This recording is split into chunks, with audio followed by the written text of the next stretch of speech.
So, today we're starting a new series. Very exciting. If you are familiar, time out for 10 minutes for saying goodnight. Saying goodnight is toxic around here. Don't do it.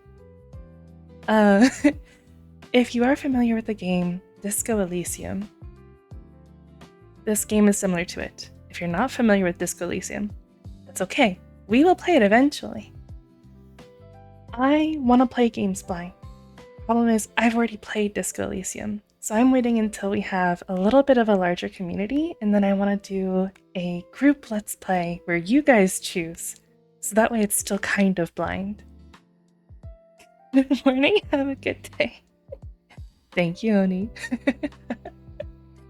So yes, we will get to Disco Elysium in time, but it is a masterpiece.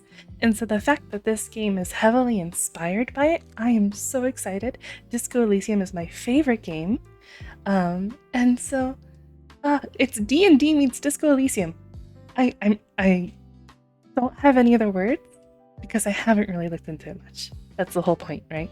So I'm just gonna go ahead and let me just show you what I mean. So, this is Esoteric Ebb. And again, I know nothing.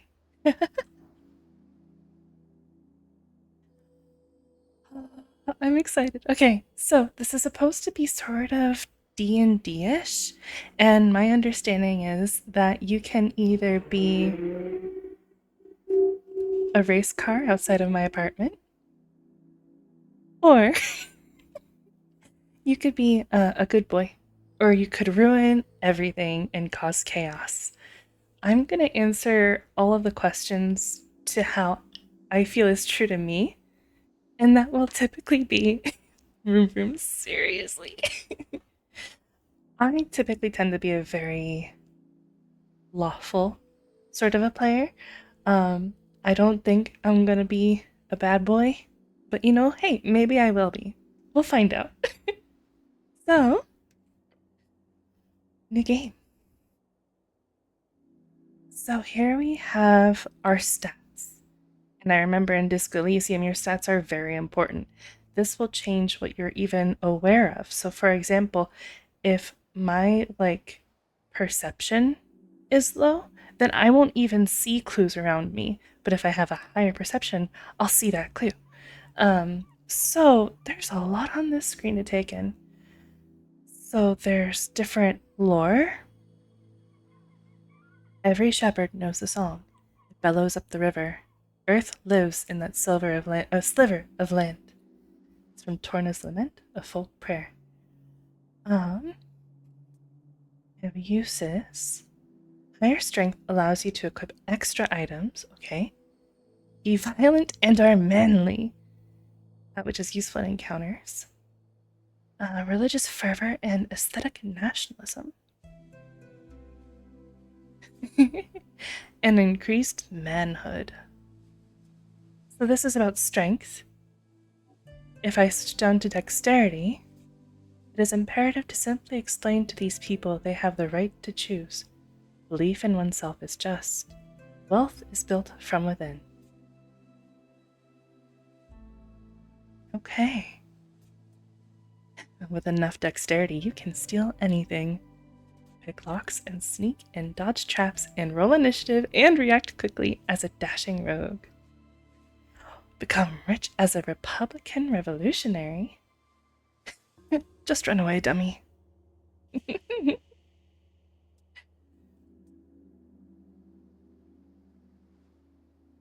Interesting.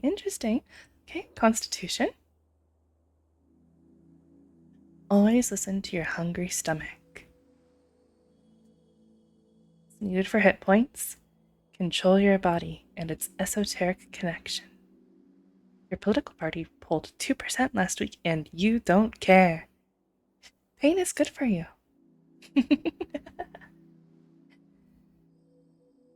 Intelligence.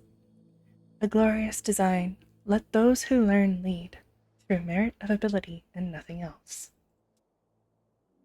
Prepare more spells. Think plan and execute an actual plan. Complete the magocratic return. Vote for yourself. Be a genius without peers. Interesting. What is wisdom? The large crumble upon their heavy forms, the mystic falter at the crucial point, the small rise to the occasion. Awareness, intuition, abilities to understand the world around you, okay. Empower your spells. Be kind and see the good in all folk. Egalitarian hope of the Asgalian working class. There are no big bad evil guys. Interesting. This seems to be very lawful. Hates nothing except hierarchies. Embraces his feminine side. Follows his bleeding heart. Reads body language like a champ. I like that. Oh, and if we don't have wisdom, we'll be an oblivious fool. Does not get people. Is not aware of where he is? Like, what's going on here? I'm so confused. There's... I can't scroll. I don't know if that's intended or if it's a glitch, but that's very funny. And charisma. Those who believe in democracy have a wonderful view of folk. To think them capable of making rational and informed decisions devoid of personal bias and emotional conduct. It is, frankly, inspiring. So high charisma, you get an automatic discount in select stores near you. Win everything. Win every conversation. Say the right thing. Say whatever gets people to like you and become a political force of nature. Be arguably sociopathic. I also love discounts, and I know that if Oni was awake right now, he also would say that he loves discounts. Maybe I should time him out again. What do you think, Oni?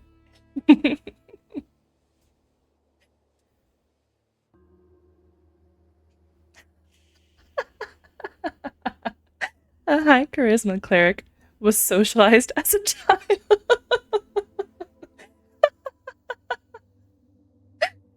Oh my gosh.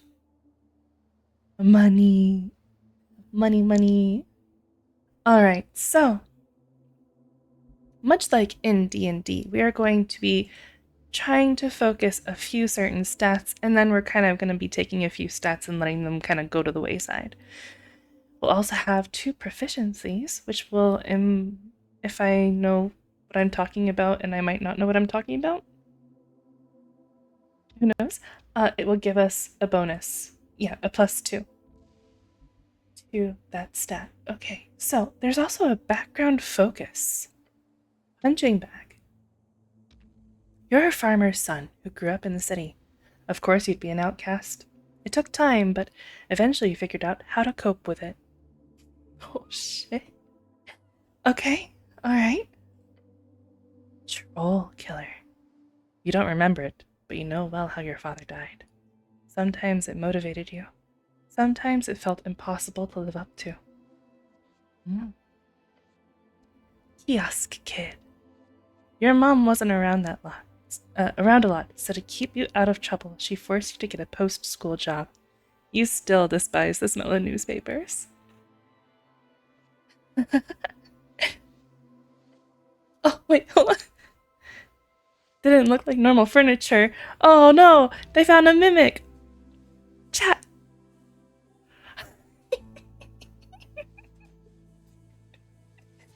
Oh, I love it. Lore enthusiast. Spending time alone in the city, you often ended up at the Darrowian Library. The strange history of Jor's realm was a constant companion to you. Crowd pleaser. Inevitably, you ended up with the wrong crowd. You quickly paced up on the slang and radical terminology, doing anything to get real friends. No. Be a little weirdo. You were a novelty to them, the boy who would do or say anything for their attention, for their approval. After 2 or so years, you got quite good at it. As Gallist activist, your friends soon introduced you to the rebellious belly of Norvik. As a teenager, you spent years spreading chaos, and worse, dwarf propaganda. Okay, so from context, it seems that the Asgalist are dwarfs?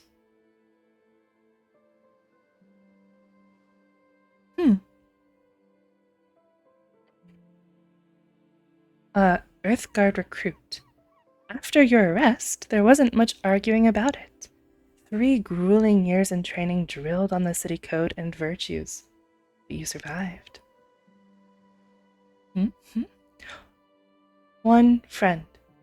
You really ever only prayed for that one thing during those lonely years. The gods did not answer, so you learned to manage, as always. Chat, this is so real. Acolyte.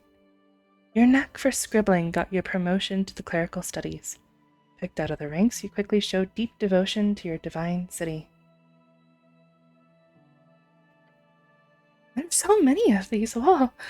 Tower apprentice. Joining the towers is an honor bestowed upon few. It is also a terrible challenge, even for you. Who would have thought lectures were so draining? Arcane prodigy. For the first time in your life, you are a natural. You've always known a few cantrips, but real magic was something else. It was power. For those who are unfamiliar with D&D, cantrips are spells that do not consume a spell slot. Spells are very taxing in D&D, so you have spell slots that are allotted basically per day. You wake up, you have 1 spell slot of a level 2 spell, you have 2 spell slots of a level 1 spell, and you have like infinite usage of cantrips. So cantrips tend to be like weaker, they tend to be more no, I don't want to say weaker. They're less impactful.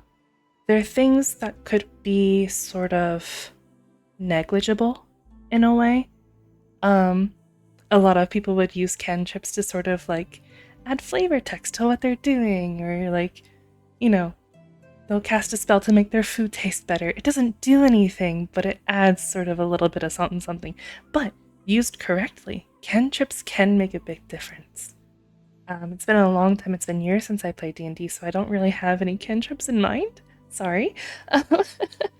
Can't really name any right now. But I do know that they can be crucial if used correctly. Palace Pawn.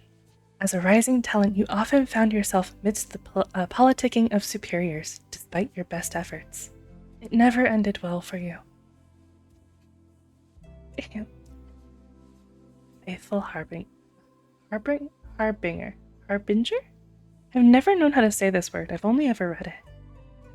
Harbinger or Harbinger?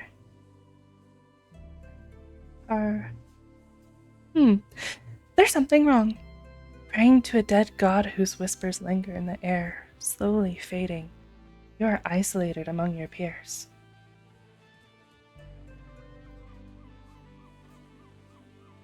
Esoteric expert. You spent most nights seeking esoterical insight. Lonely life. Your findings were unwanted by those in charge, yet you did not stop. Never. There's so many. I keep expecting it to loop. We're still going. Revolutionary scribe, disillusionment. A city with ideals not upheld. One day you chose a side, the emerging democracy. You wrote day and night, for change and glory. Alexander Hamilton. Abject apostate. No one likes you. When you were demoted for dereliction, no one spoke up against it. But it's fine. You'll be fine. After all, you're used to it. Dead cleric. Growing up alone, getting into trouble, training with the Earth Guard, devoting your life and becoming a cleric. Was it always supposed to end in the river? It looped. We made our way. We got back. Okay. So, I think what I want to do is I want to find a background that I like, and then I'm going to build my tree around that because these do give points.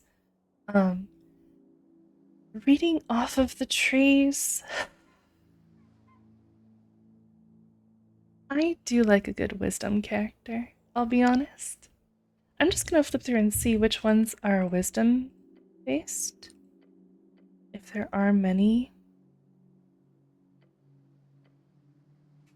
One friend!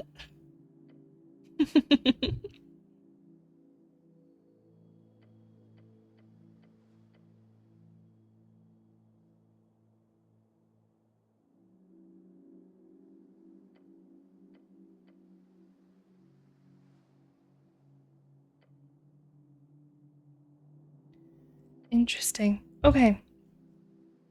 I don't know if I want to specialize in wisdom, though. I just like having wisdom.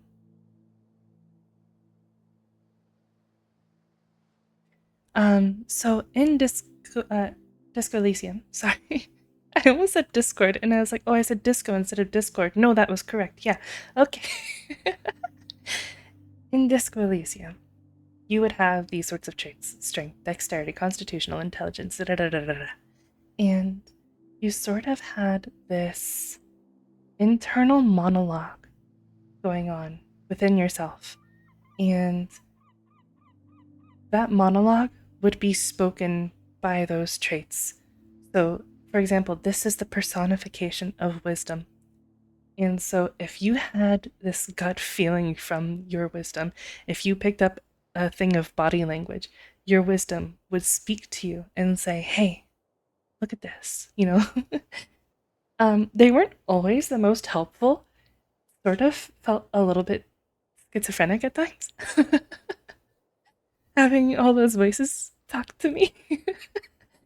But we'll see if this game is similar to that. Let's see. Oh.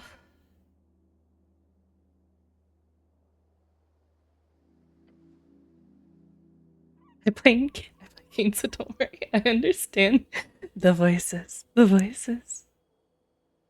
Is there any kind of background that particularly interested you guys? There's a few that stood out to me.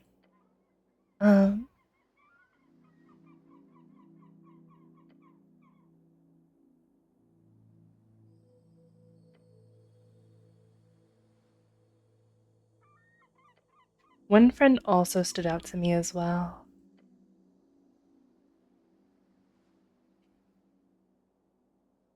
Let's roll with it. Let's go for it.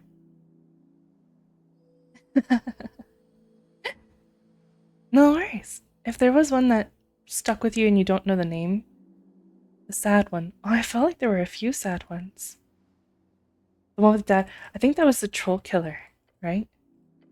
You don't remember it, but you know well how your father died. Sometimes it motivated you, sometimes it felt impossible to live up to. I will say I like this background, but I don't think I really want to go into a strength build, so I think I might go to one friend. I like this.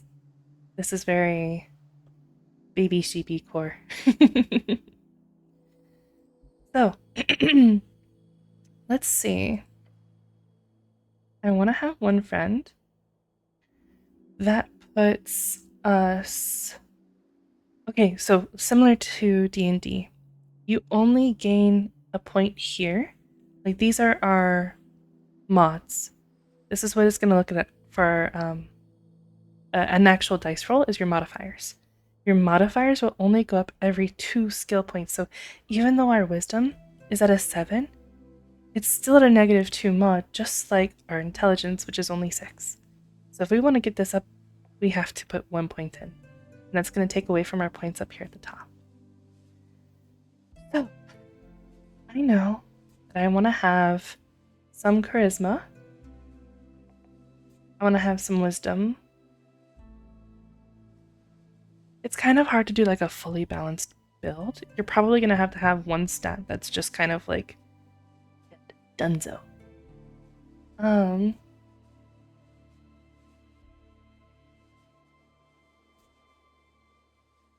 I don't think I'm going to use strength that much. Oh, extra items could be nice though. Manhood.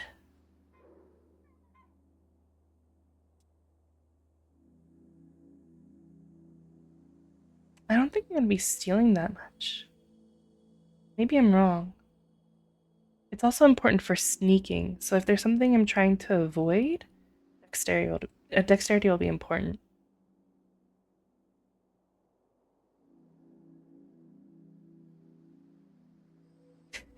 This kills me every time. Your political party polled 2% last week, and you don't care.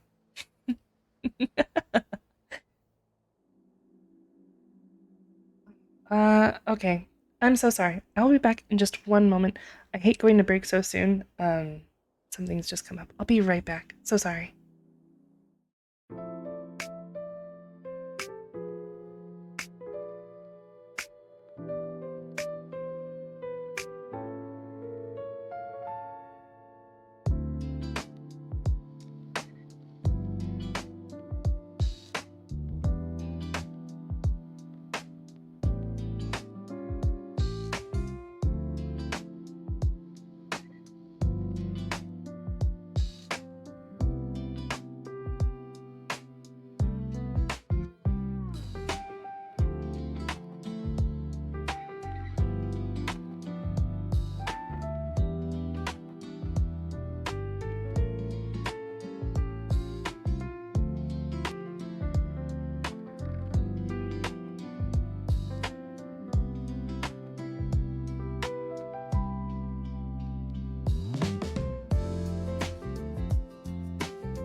Did I almost drown?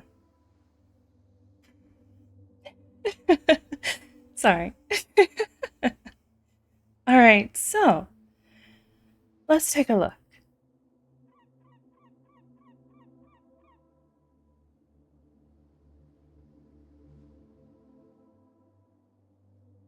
Oh, this is proficient. Oh, Neverland Dreams. Welcome. We are just getting started, but I'm horribly indecisive, so I will be taking my time trying to build this character and seeing what I can do here.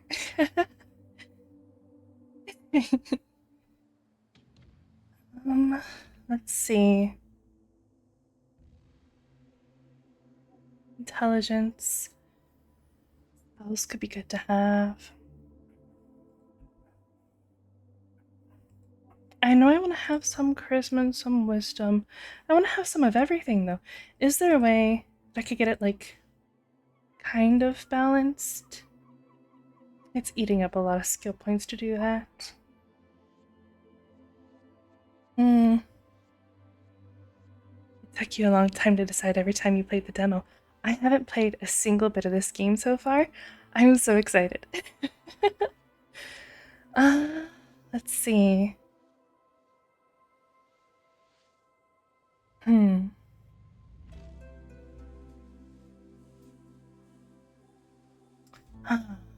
Man, hard choices.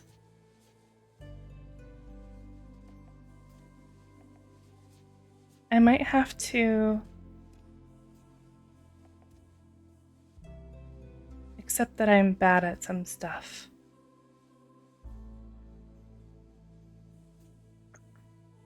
Hmm.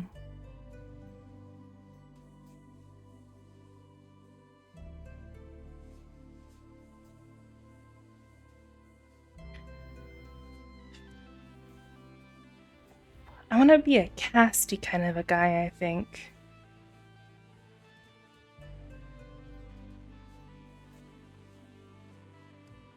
Maybe.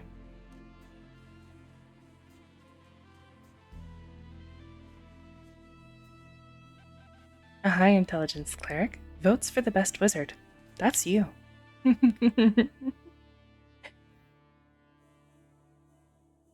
A low intelligence cleric is both ignorant and confident. Oh no.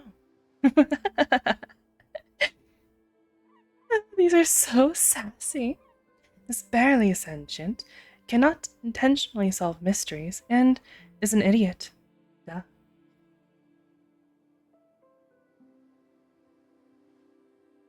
Um.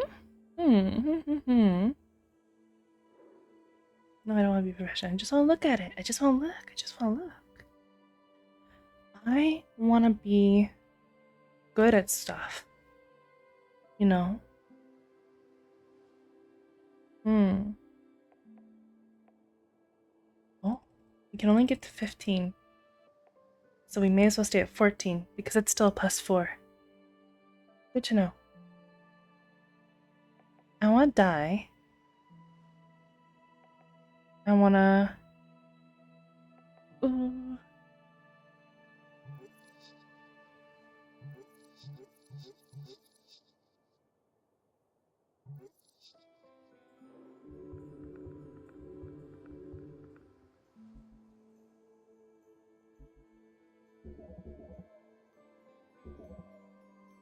Chat, I found funny sounds.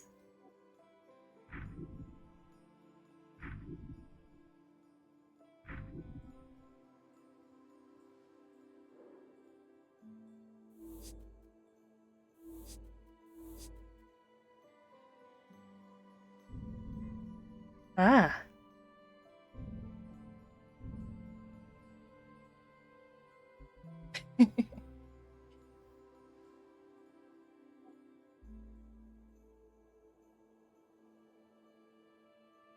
Hmm.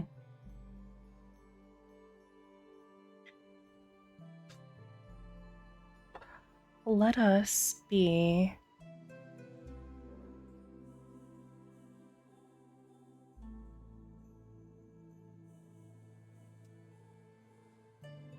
Lets you empower your spells.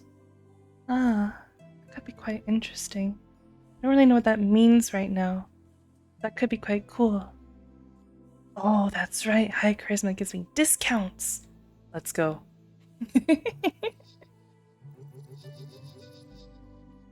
um,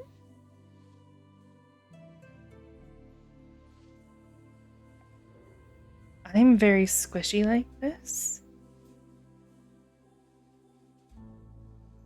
I don't have good dex. I don't have good strength. I don't really have high con. I'm just kind of neutral. I'm very like social, intellectually geared here. Um, I'm wondering how long it's going to be before I find an extension to count how many times I've died in this game. It might be immediately. I did immediately die in Disco Elysium, so if this game is like that and just as punishing, yeah, could be a hard time for me. What do you guys think? Proficient in intelligence and charisma? We liking our brainy boy? I won't be able to hold many items though. Maybe I should dial back on it just a little, just so I can hold some stuff. We're still pretty good at it. Not bad. This is fine? Okay. An 8, an 8, a 10, a 14, a 14, and a 12. Honestly, not a bad stat line. 2 14s, that's strong.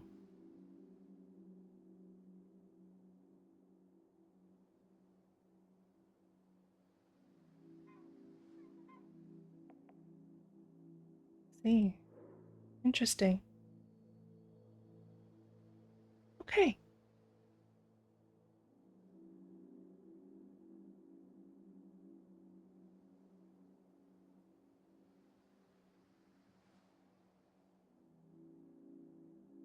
Let's do it. Let's start. 5 days until the first ever election. An explosion erupts at the heart of the city. No one wants to deal with it. So they send you, a weak cleric among his peers, yet also an esoteric genius, the perfect man for the job. Complete your quests in any order. Don't be afraid to make interesting choices. And remember to make them all bow down before you. The campaign will take you from level 1 to 6.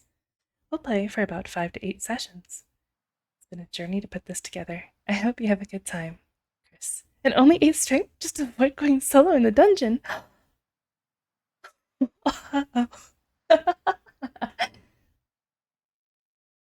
Speak with Dead. 3rd level necromancy. So it's an action. It's a range of 10 feet. Rebel somatic. And material. We need burning incense to cast it. Lasts for 10 minutes. You grant the semblance of life and intelligence to a corpse of your choice within range, allowing it to answer the questions you pose. The corpse must still have a mouth and can't be undead. Spell fails if the corpse was the target of the spell within the last 10 days. Until the spell ends, you can ask the corpse up to 5 questions. The corpse only knows what it knew in life, including the languages that it knew. Answers are usually brief, cryptic, or repetitive, and the corpse is under no compulsion to offer a truthful answer if you are hostile to it or it recognizes you as an enemy. This spell doesn't return the creature's soul to its body, only its animating spirit.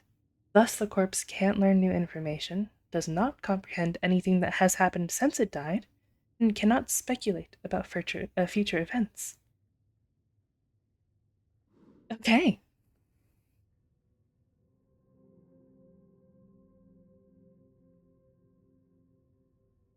Well, hello, little blue glob. How are you? Do I? Oh! Truth and nothing else, a voice declares. What is your name?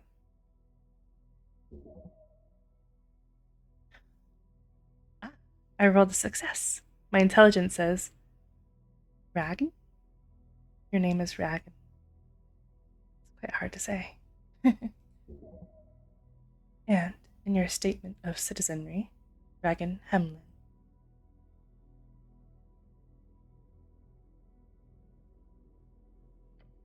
Ragan Hemlin. Factually correct. You answer. Another question from the darkness. What is your occupation?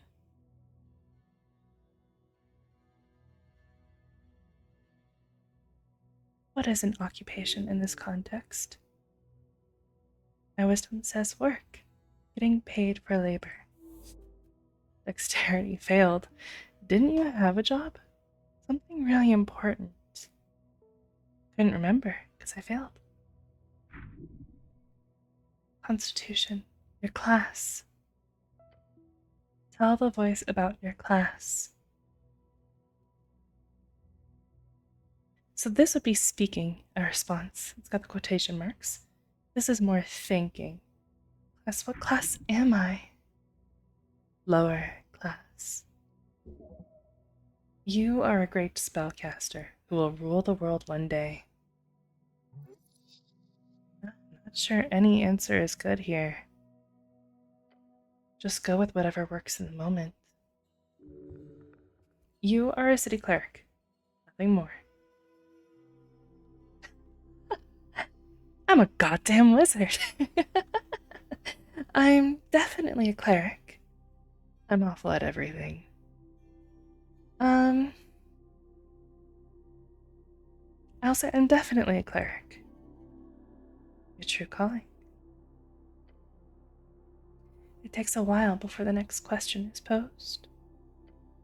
What is your current goal? We need to find out who blew up the tea shop. The goblin chieftain. She needs you. Tea shop exploded? Unfortunately, yes. Oh, good. I like tea shops. I'll be honest, chat. I don't really like tea that much, but I like the idea of a tea shop. That sounds quite cozy. They are lovely, yes. You may ruminate further on tea shops at a later date. There is a question to be answered. Your goal is.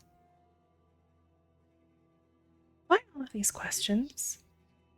No clue, but you should keep 'em talking. It's been silent here for far too long.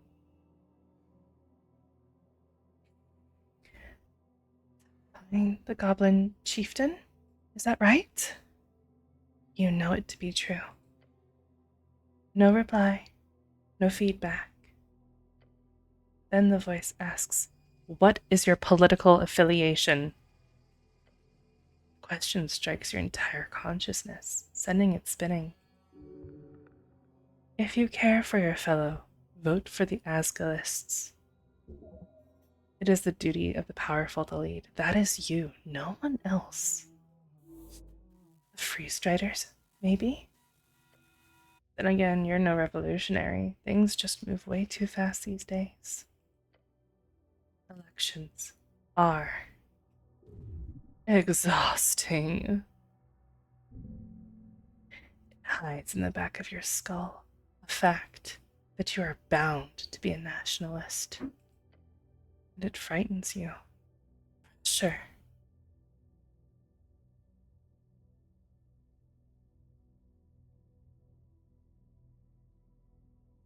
I'm gonna roll with my wisdom.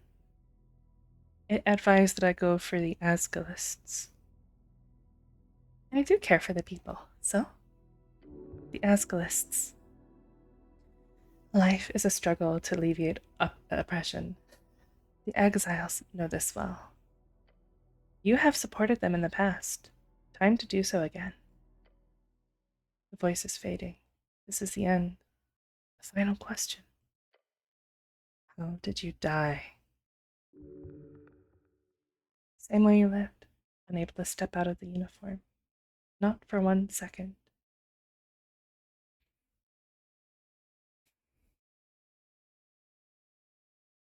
I can either say, I fell into divinity. She took me whole. Or, I died when he died. Or I can stay silent.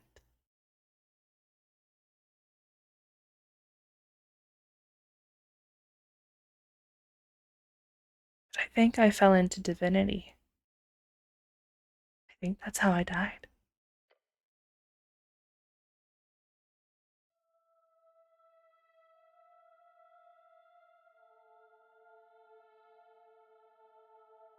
Game by Christopher Bodegard?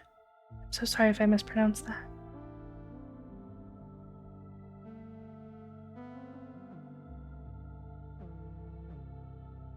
Published by Raw Fury.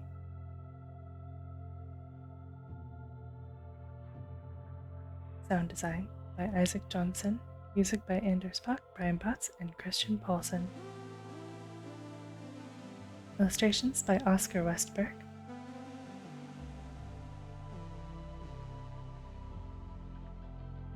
Artwork by Jonathan Nelson. Oh no, I can't read this fast, chat. I'm losing it.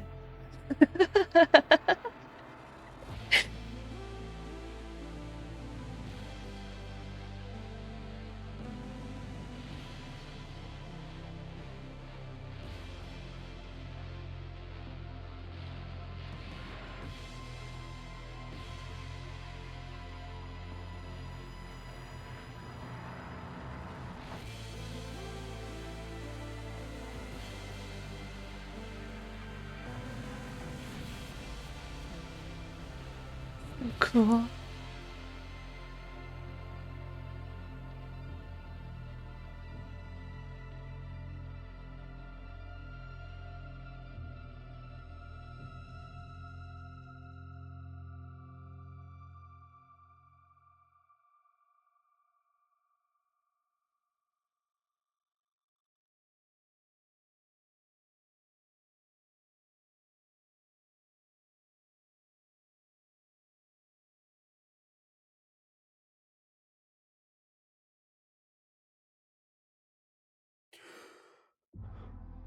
Day 1, March 22nd. A fresh start. Your heartbeat is loud, screaming. Your body aches. Aches? Your body aches. It's stiff, as if you've slept for days. Ready for the quest to continue. The atmosphere is so crazy. I love it. I want to first look around me. A circle stone chamber, a storage for apples and corpses. Piles of apples. Is this Tolstad? Tolstad, a sprawling island fortress and one of 5 districts in the city.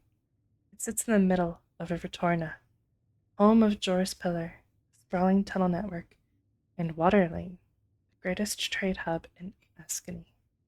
You are on Tolstad right now. Let's see, Water Lane, the largest trade port in Norvik, located in a massive tunnel piercing the center of Tolstad. It is so-called marvel of dwarven engineering, and it's the reason so many people commute to Tolstad over the many bridges, considered as one of the great crafted wonders of the world. Okay, and what is Norvik? Norvik, the central city of Askany, and bastion of humanity. It was founded upon the end of the Reconquest of 468 AE, exactly 7 years ago. Askany. Askan, one of 8 bands along the coast. It is a cold, mountainous realm. It is your home, also referred to as Askany. And the coast? This goes so deep. The coast, also known as Jor's Realm. It is a strip of land divided into 8 bands. The further inland you go, the closer you get to the infinite wastes. It is theorized to be a ring or a half-sphere due to the bend of the horizon. The band is an esoteric divide, which splits the circular coast of Jor into 8 geographic areas commonly known as bands. Each band has unique esoteric and natural traits and stretches from the coast to the infinite wastes. Okay, and what is esoteric? The magic of Jor and his strings. The coast is infused with it. And Jor is the name of our realm, also the name of the legendary wizard who created it. He died during the closing, at the end of the Gate era. Oh, what is a wizard? A wizard is a book-learned arcane spellcaster. Typically plays Jor strings by memorizing and executing esoteric rituals and chants. In the Gate era, a period lasting approximately 3,000 years, the first era named after the many gates opened by Jor to connect his realm with all others, ended around 2,000 years ago, if you trust modern scholars. I just got an achievement. Human Encyclopedia. Click on 10 glossary things in a row. Arcane, one of the three pillars of magic. It is represented by the forces that make up all esoteric events. Those who play drawer strings tap into these powers, programming the laws of the existence around their whims. I'm gonna do it again. Drawer strings, the ley lines of esoteric power that holds the realm together. And I think we have gone through everything my little brain has in it about where I am. Not much audio now that you think about it. I'm gonna guess that's because we're sort of like starting out, coming to sort of a thing. I'm guessing it's gonna kind of pick up again in a moment here. Check my stuff. What stuff? Your hands dart around your pouch and uniform. Panic. Sweat. No spellbook, no mace. Face it, you've been robbed. Your legs shake. Tears begin to form. Deep breaths. Your belongings are surely here somewhere. Wait, what's this about a quest? Yes, a quest! Earth be blessed. Earth is my god. Do I remember everything? Yes, everything is off, but your memory is intact. Your quest was given yesterday. Remember, the tea shop. Tea shop? Yep, the tea shop that blew up. It'll be a tough one. Might take days. Hmm. So how much time do I have? Until the election. Duh. Which is in 5 days. Time only advances when you make new choices and dialogues. Time only advances when you make new choices and dialogues. Interesting.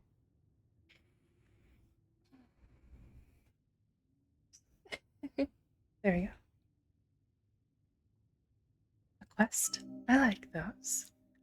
I got experience for that. Good attitude. There's always more around the corner, so look out. Don't want to miss any. Just a job. Oh, I want to check if the time moves here. I've done this before. Time does not move when I'm thinking to myself. Good to know. You haven't really. Your previous experience lies more in some basic Earthguard militia service, as well as a few years at the Towers. The Towers are the home base of the Order of Arcane Clerics of Norvik, also known as the OACN. The Clerics. Servant of God, deeply devoted and spiritually connected, typically a divine spellcaster given power throughout their deity. I'm gonna check who is my god again. Earth. Earth be blessed. Of course. I have 8 HP. Oh no. Divine, one of 3 pillars of magic. It is represented by the sacred, the faith of all folk, their souls, and is granted by gods who once walked among us. Rogue sorcery was not your main subject. But yes, you've read a lot about these types of fiery events. They are not too common these days. However, this incident does not appear overly complex. So, to be clear, I need to figure out who blew up some random tea shop. More or less. But you've got like 5 days to do it, so no stress. There's that feeling again. The feeling you're about to enter a path from which there is no way back. No way back? It doesn't sound too good. Good or bad, you won't know until you've reached the end. Fate will guide me to a you feel dizzy. I just lost a health point. The weight of the Earthguard uniform. A dull pain takes hold. Your body aches. its contents rotting. You must consume an apple now. If your stats are high or low enough, chimes will appear in your mind. They will suggest, inform, and offer unique paths. Trust them at your own risk. I need to eat an apple now. Let's eat an apple right now. An apple. Looks better than the ones in the pile. Oh.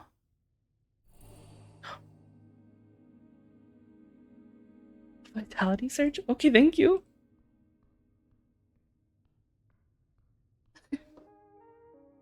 I want this. What is this? This isn't yours, is it? I don't know, let's find out. Tattered cloak. The cloak is sprawled upon the iron slab. As you grab it, you immediately feel the dampness spreading into your gloves. It is light blue and tattered, and it was once yours. Please don't. This thing is disgusting.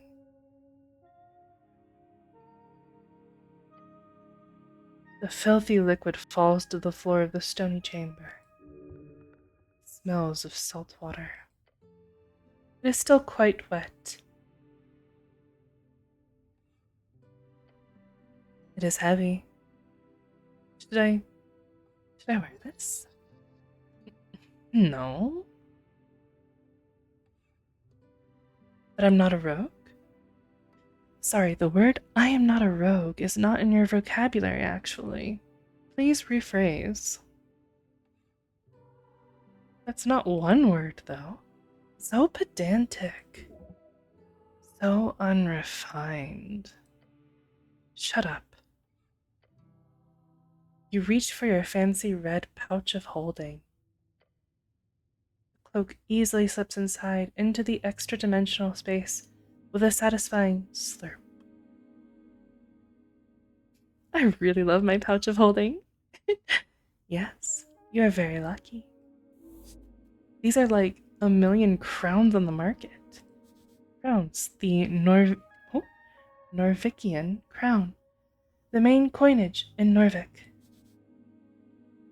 Norvikian crown, the official currency of Norvik. suffered heavy inflation during the years after Earth's passing. A meal is somewhere between 5 to 20 crowns. A cheap month's rent is 100 crowns. A spellbook is 50 crowns. An average salary outside the city is up to 300. Average salary inside the city is up to 500. What about Earth's passing, the day my god died? Norvik used to celebrate this with fervor when you were very little, as many fanatics believed he would return if they hosted a truly legendary feast. Drink and feasting with family and friends, mostly used to ignore the darkness of winter outside. This kind of magic item can go upwards of 10,000 crowns. It is not yours, though. It's the city's. You can't just use it for anything. Gotcha. Alright, so I have an inventory here. Tattered cloak. The ends are torn. It's a stretch to even call it a cloak. Please don't put it on. I will listen to them. I will not put it on. I didn't want to look at this. No? Alright, before I move on to that letter that is screaming for me, this seems like a bad idea to investigate a body. Let's go do it. It is a corpse under a blanket. I don't think I want to actually. What is this? Divine shrine covered in apples. A very important piece of paper, and the divine scripture where it does not belong. Okay, let's put it where it does belong. Shield of Faith.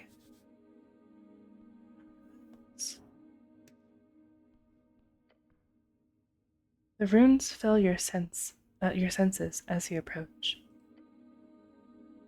Color is faded. This monument is hollow, void of all life and divinity. And worse, it is covered in rotten apples.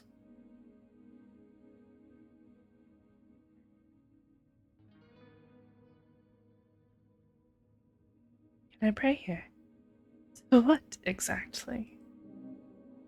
To Earth, of course.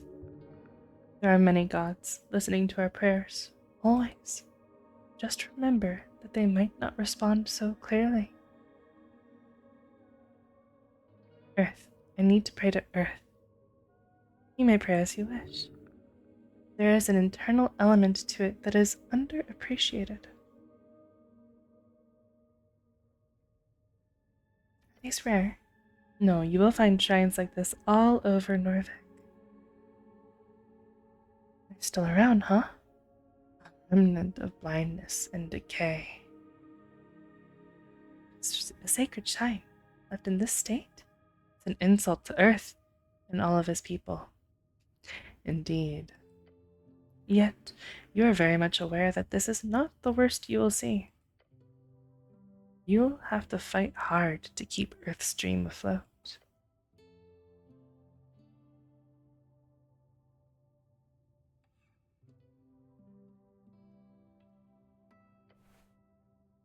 Does not take long for you to move some of the nasty apples away from the front of the shrine. A small improvement, but big in the heart. The shrine towers over you. Feel small. To cast spells, you must first prepare them at shrines. Prepared spells can be cast when the cleric has a reason to do so, either in or out of dialogues. Each cast expends one spell slot of the corresponding level. What other gods are there? Many. You know a few. I know Earth, the father of Norvik. You devoted your life to follow in his footsteps. Asgal Ashmask, the dwarven god of exiles and egalitarianism. A dwarf of low caste born deep in the Lekimura's tunnels. When he attained divinity in 443 AE, he crushed the kingdoms and formed the Asgal Folkhelm Forge. On his death in 470 AE, a great civil war broke out, resulting in the exiling of all of his followers to the surface. But his influence was felt all around the Undercoast and above, as his exiled dwarves spread Asgalism to all corners of Jor. The Undercoast is a nickname for the undersea coast. The gravity-reversed cavern, sea, and archipelago. Right underneath the coast. Dig down far enough and you'll end up passing through the gravity flip, and then you can make the climb to the Undercoast. Gravity flip? It's the powerful esoteric effect keeping a perfect gravity balance between the coast and the Undercoast, also used as a name for the specific layer in which the gravity flip occurs, which is beyond 3 to 5 miles beneath sea level on both sides. Interesting. So it seems I fell in some water, went 3 to 5 miles beneath the sea level, and gravity flipped.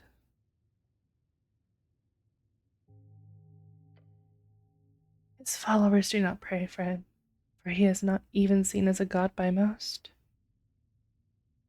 Tokik, the gambler. Did we drown though? Chat. Don't drown. Don't drown. The trickster, the type of god only famous for his ridiculous ploys. Tokik the gambler is often seen as a silly goblin myth. He's a trickster goblin who united the tribes of Askani during the Divine Era, most famous for cutting off his right hand to fulfill a prophecy. What are goblins?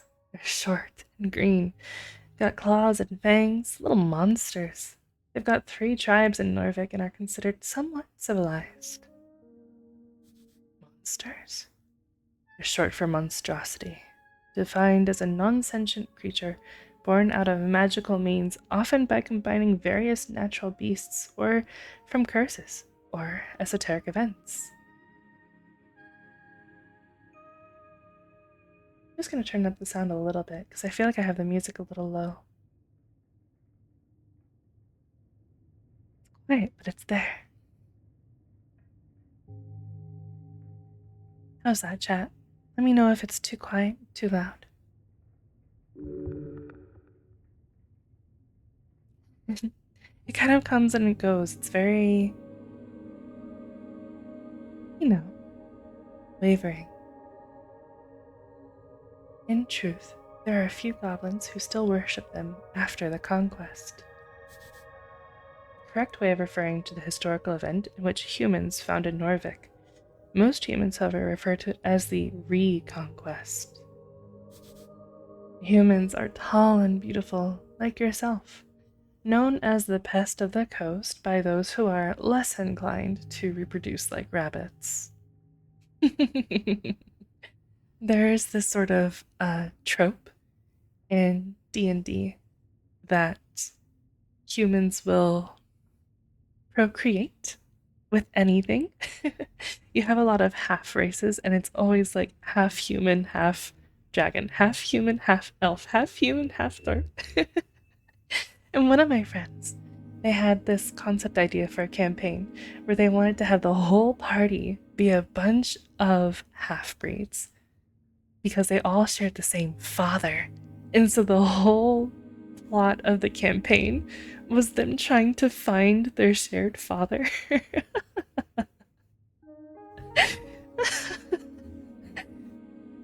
It's a really good idea. I've always wanted to actually do that.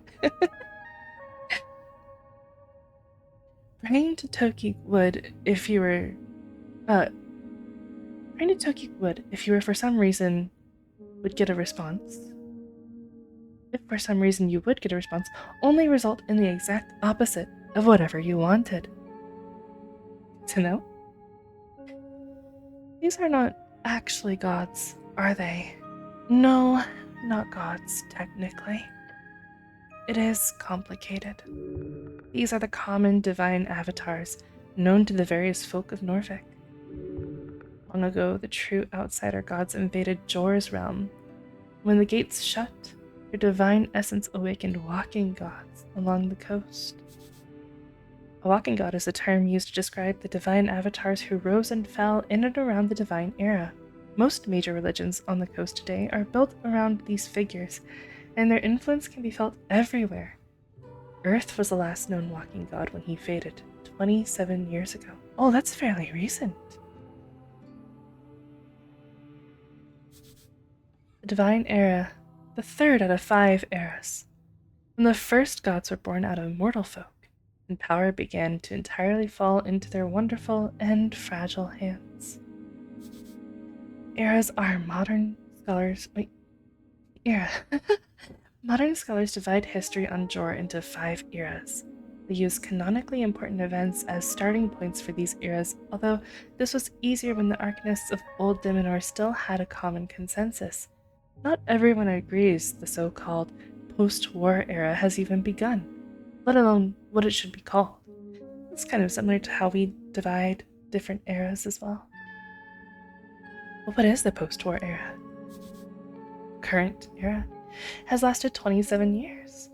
The name was chosen in reeds. The name is subject to change.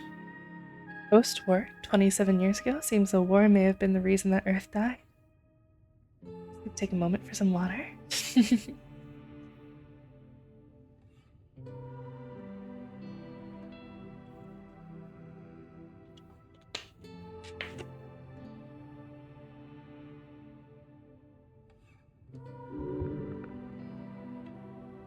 gods you know are but a spiritual vessel. The true gods beyond our realm. Yet they are the only gods you know. Albeit faintly, they listen to your prayers and grant divine power to their clerics. Hydrate. Why are you laggy? Uh-oh. Check my stream. It looks okay on my end. Is it my fault or is it your fault? My fault or yours?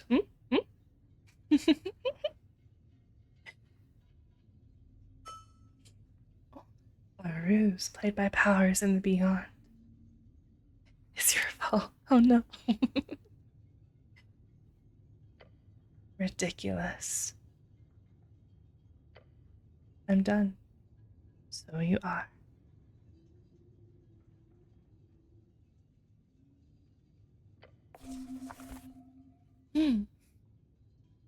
Preparing spells. To the right, you may view a list of all your available spells. In order to cast spells, you need to first prepare them by approaching shrines, which are scattered throughout the city. For each spell you wish to prepare, fill in its empty slot to the right. You may only prepare a spell if you have a spell slot of the corresponding level available. So, in other words, I cannot prepare a level 2 spell if I don't have any level 2 spell slots. Spell slots. To the bottom left, you may view your current spell slots. Each circle represents one slot, which you may expend to cast a spell. You may only cast spells when there is a use for them. When a spell is castable during specific situations and dialogues, the spell tile button of that particular spell will be lit up. Spell tile buttons can be found next to your spell slots once you have finished preparing your spells.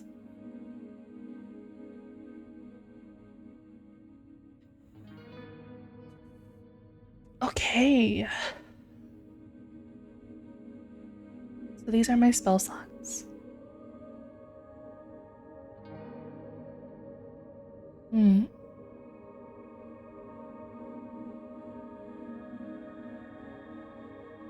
I just noticed a typo in my command as well. Hold on. Let's fix this. Also, let's up that interval. Can I make it longer than this? It's kind of a lot. There we go.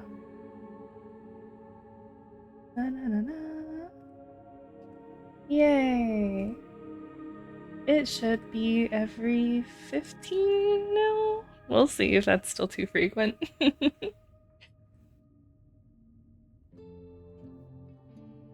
getting there, chat. We're getting there. Alright, so we have 2 spells. We have Cure Wounds and we have Shield of Faith. Cure Wounds is going to be a very basic healing ability. Let's see. Baby steps, yeah.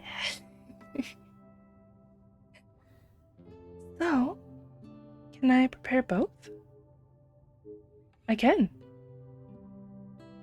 So, Cure Wounds is a first level evocation. Casting time is a bonus action. Good, so it's not even a full action, it's a bonus action. The range is touch. I have to be in melee range of whoever I want to use it on, and it's instantaneous. The creature you touch regains a number of hit points equal to 1d8 plus your wisdom ability modifier. The spell has no effect on undead or constructs. Shield of Faith. Let's see, and also a bonus action. Range of 60 feet, okay. I need a small parchment with a bit of holy text written on it. Concentration up to 1 hour. So concentration means that I need to actively be thinking of this spell as it is active. If someone hits me and I drop my concentration, the spell fails. But if they hit me and I manage to stay concentrated, then the spell will persist. A shimmering field appears and surrounds you, protecting you from damage. For the duration, any loss of hit points is reduced by 1. No? Let's see.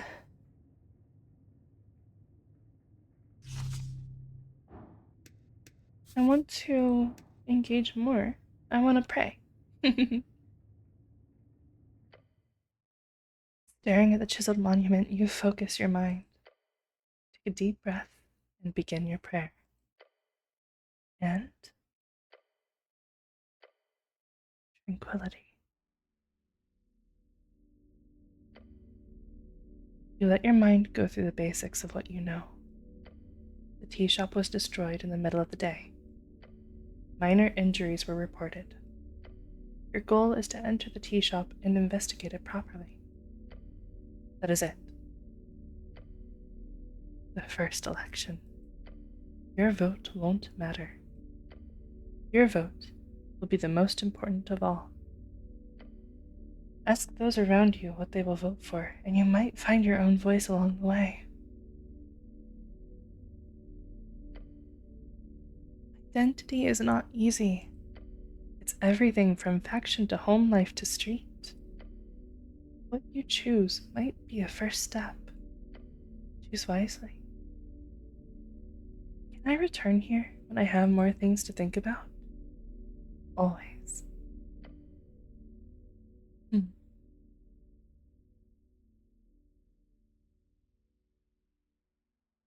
I heal here? Like through divine assurance or something? Oh, not precisely. The gods do not usually grant divine interventions for minor injuries. Do you think they care? If you want healing, you have to do it yourself. With the power channeled through Earth? Yes. Come on. Is it really channeled? The guy's dead. Faded. Gone. You're most likely simply handling some esoteric leftovers smudged on the strings.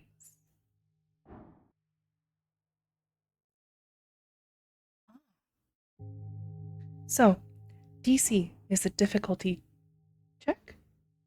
Difficulty DC 13. I need to make a 13. So that means I have a +2 in wisdom. You can see here on the screen if I move my mouse, it goes away. It says 1d20 plus 2. 2 is my modifier in wisdom. Remember how I was talking about how skill points give you modifiers every 2 points of skill points. That +2, that's my modifier in wisdom. So, I roll a d20, that's the 1d20, +2 for my modifier. If it is at least a 13, which is the DC, then I succeed. The rule in D&D is meets beats. As long as you meet the number, you beat the challenge. If I hit a 13, I succeed. If I hit a 12, I fail. Hey, Odin. Welcome, welcome. We're just getting started in Esoteric Ebb. Pretty early on. So, if I wanted to, I could try to roll. I have pretty decent wisdom, and it reduced my difficulty check by 3 because I cleaned up the shrine. So this previously would have been a DC of 16, but it liked that I removed the apples. Bloodmead? I'm not familiar with Bloodmead. But, given that I am full health right now, I don't think I want to bother Earth, so not now. Then later, perhaps. Okay. Oh! Jar. A vase of leaves. Smells lovely. Incense. Interesting. Okay, so these are my spells. Okay. Easily burned spices and herbs. Can be used to recover first level spell slots. Oh, good to know. Okay.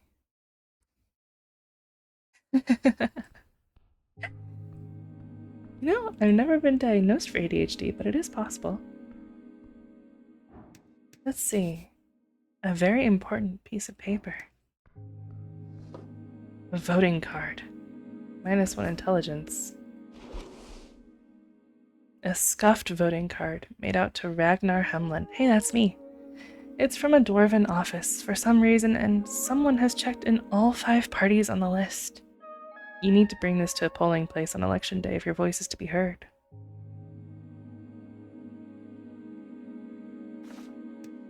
Okay, so I don't have -1 intelligence unless I hold it. Then it's like, dummy.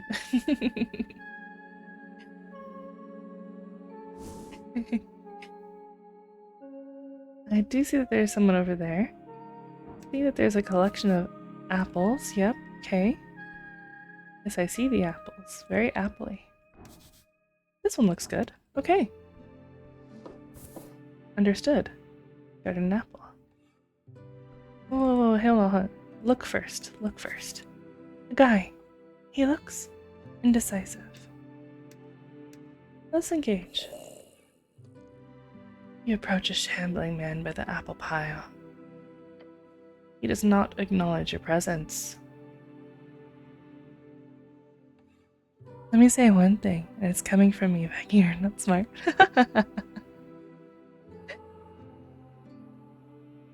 Greetings, citizen? Glancing under his hood, you catch a blank expression spread upon a dried face. What is your name, sir? He does not even turn to look at you. Why is this man not listening to me? His glassy dark eyes just stare forward into nothing. This is a reanimated corpse. Probably a work zombie. Although it has been illegal to employ undead since the Bone Purge of 11. Bone Purge? A citywide effort in 11 PE to stop necromancers from outcompeting mortal staffed factories.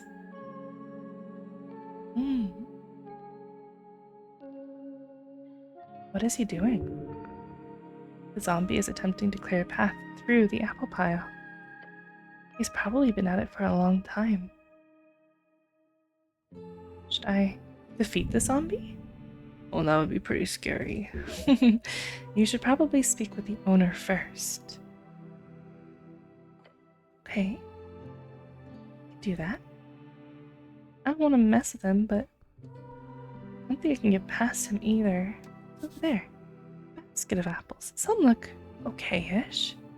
Alright, chat, let me tell you this. If you've got a basket of fruit, and one of them is rotten, you need to be aware that fruit spreads those mold spores pretty dang quickly. You don't want to mess with that.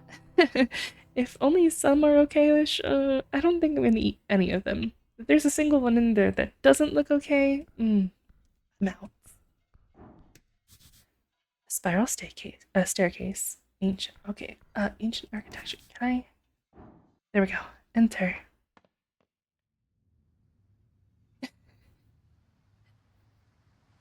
Biskin's lair. Good morning, cleric. Yeah, okay, I'll get to you in a moment, but there's a pot. It's empty. Mushrooms. Probably edible. Okay. So, if, for example, I had taken a more strength build, it's possible that I would not have had that insight that that zombie was reanimated and working, and therefore non-aggressive. If I was full-blown strength constitution, I might have been a dum-dum, and I might have been like, oh my god, zombie, go kill it, and I would have just killed it. And then I would have come up to this guy, and he's like, wait, that was my employee. What the hell, man? So, because we're a thanky boy, we were able to understand. Sleep Girl is here? What's Sleep Girl? What is this? The Red Eye of Earth. And this is, Joy left his mark across the bands. Today it is a universal sign of magic. Interesting. Biskin, local mortician.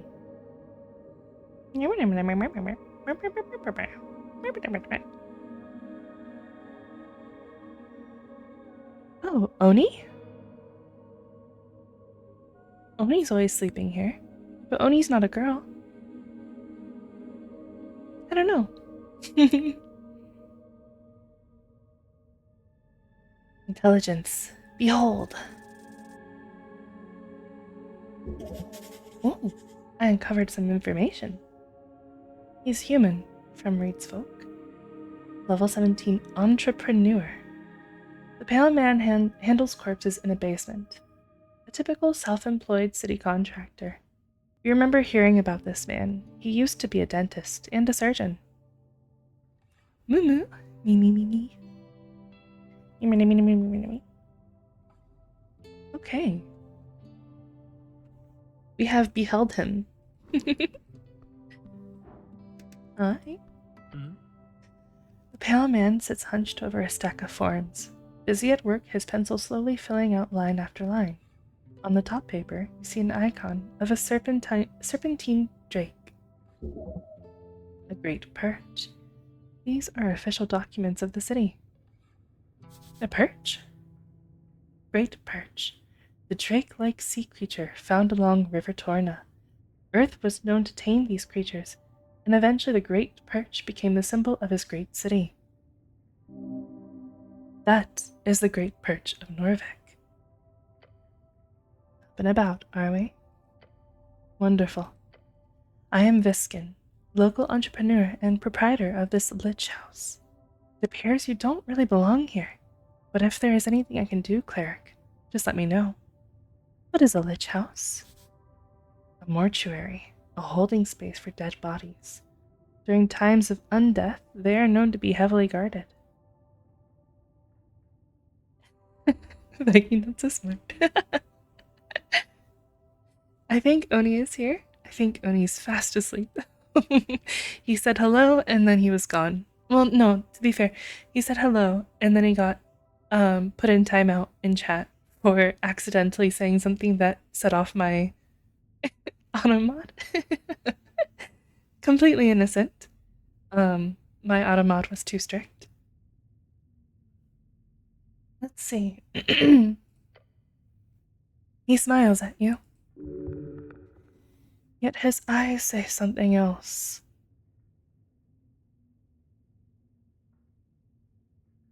I have a lot of questions. Perfectly understandable. I'm afraid to say you've been through quite the turmoil, cleric. Tell me everything. Of course, it must be confusing. To tell you the truth, some fishermen brought you here last night. They'd caught you in their net, took you for a corpse. Not that I blame them. You weren't actually in prime condition. Or you weren't exactly in prime condition. Good night, Odin. Sleep well.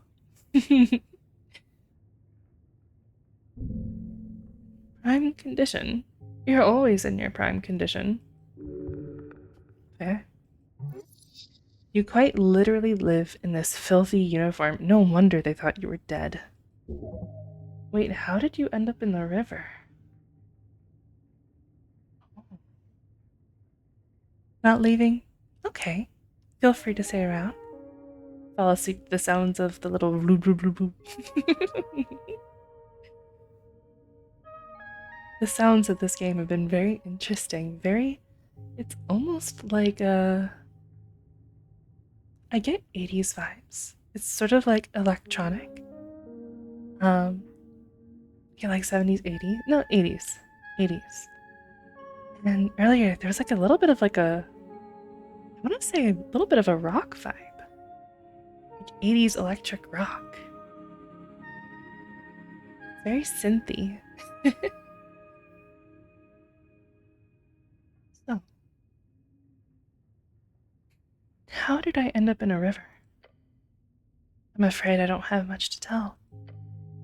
Perhaps you fell off one of the bridges to the Tolstad? There are 7 bridges over River Torna connecting to Tolstad to the rest of the city. Perhaps there is an esoteric explanation to all of this. Perhaps you would know, cleric. I have to be conscious of time. A minute passed since that last question. Where can I find these fishermen? He ponders your question. I did not ask for names, sorry to say. But perhaps Waterlane? That's just a guess. Good guess. Lots of boaters hang out there. Either that or the local tavern. I hope you find them.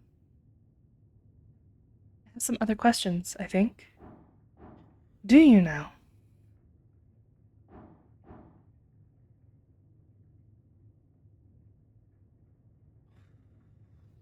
DC of 31, it is physically impossible for me to figure out what's weird about this guy. I figured out that there's a zombie downstairs.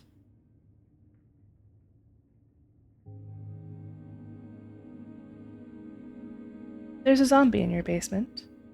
Oh, How quaint.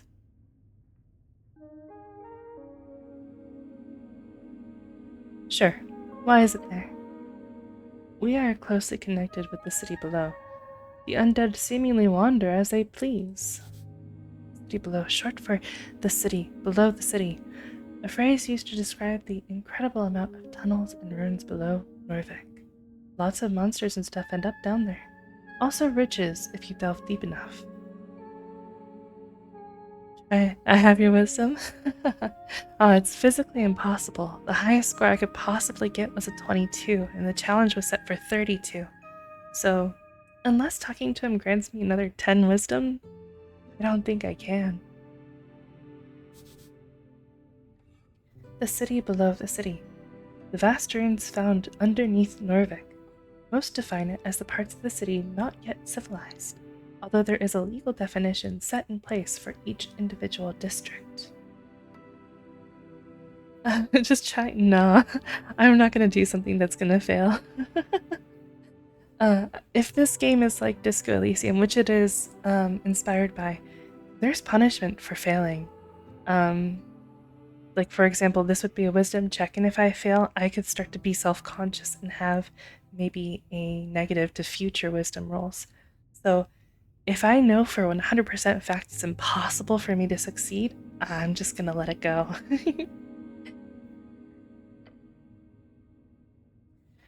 However, I will have to take this up with Lady Sageleaf. I pay good crowns for HWBT protection. HWBT, the Halfway Bridge tribe, commonly called the Halfways.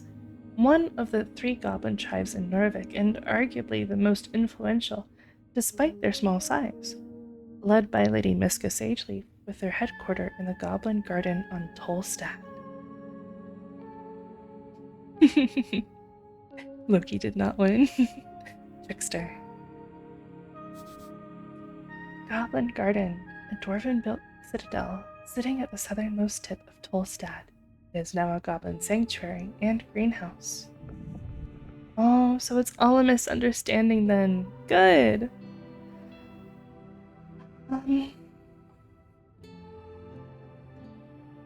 Here's the thing. I don't believe him. I don't know if it matters though. He's illegally employing some undead instead of some actual people, true, but bigger things on my mind.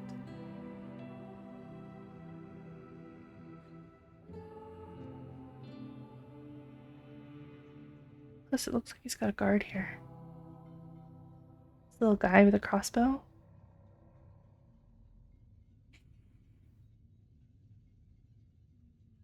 Tell him I don't believe him. Oh man. But my sheep was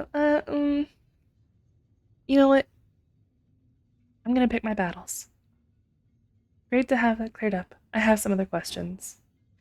Shoot. I require assistance with some things. Of course, cleric. Anything for the city. I don't know where to go. Your shaky voice makes you sound positively fortvivled, which is a dwarvish word, meaning desperation, anguish, hysteria brought on from mental pain. Complete and utter despair of flesh and bone.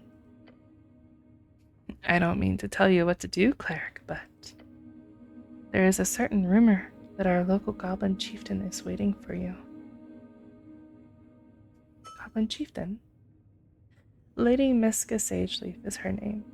She is down in the Goblin Garden. Of course you've heard of her. Lady Sageleaf is quite famous. She leads one of the 3 goblin tribes exonerated by Earth after the conquest. The name is spoken in both reverence and fear. Yeah, you don't want to fuck with that one.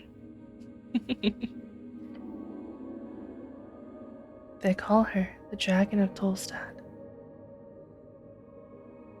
So my organs talking. Those are the senses, I believe they called them. And the senses have different avatars for what they represent, I suppose. Some of them look like organs, but that's just their avatar, speaking from the head, the heart, a mask for charisma, things like that. The goblins live in a garden. Oh, not quite. You'll see when you get there. And when you do, make sure you pay your respects. Lady Sageleaf is a powerful ally. I would even go so far as to call her de facto lawkeeper here on this island fortress.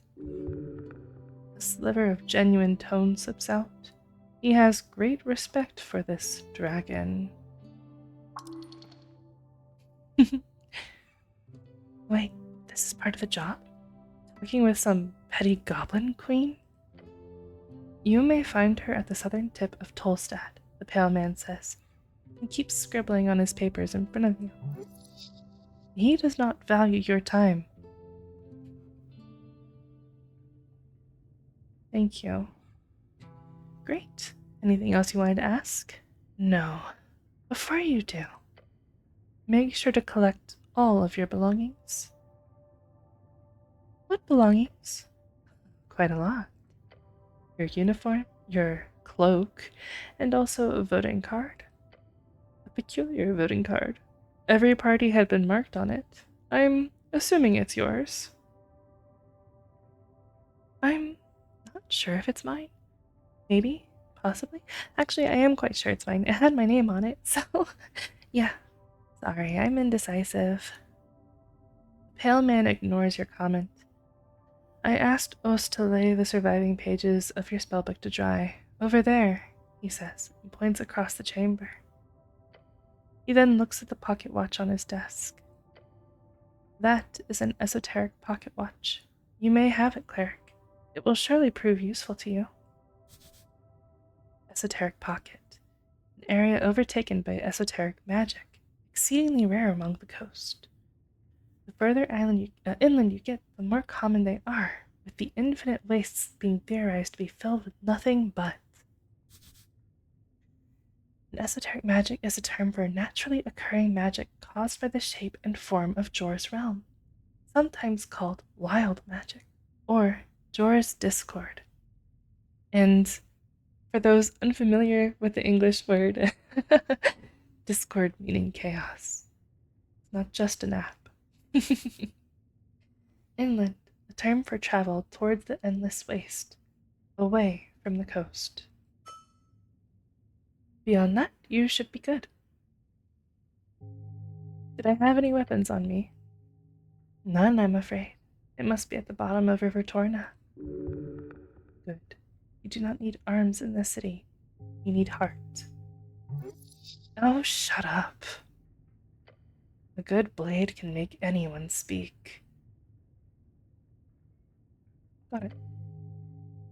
Pale man turns his face towards you and smiles. Unnatural. If only every government employee were as devoted as you, cleric. He gives you a stern expression. Good luck on your quest. I don't trust this guy. When exploring the city, you may move faster by running. To do so, either double-click or hold shift. Alright. Does time pass? I'm pretty sure time only passes in dialogue, as I mentioned. My fate one day. True.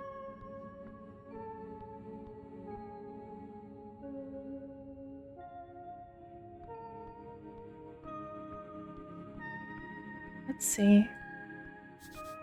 The stone slabs are designed to slide along the iron beams. Interesting. Oh.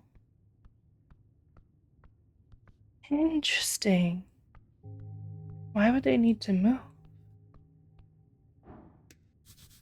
A tray of old incense. Some of it is still usable, but I have a feeling if I take it, he's not gonna like that. Wait, is that? A ruined prayer book. Is that mine? I don't think so. A thick tome lies upon the iron slab.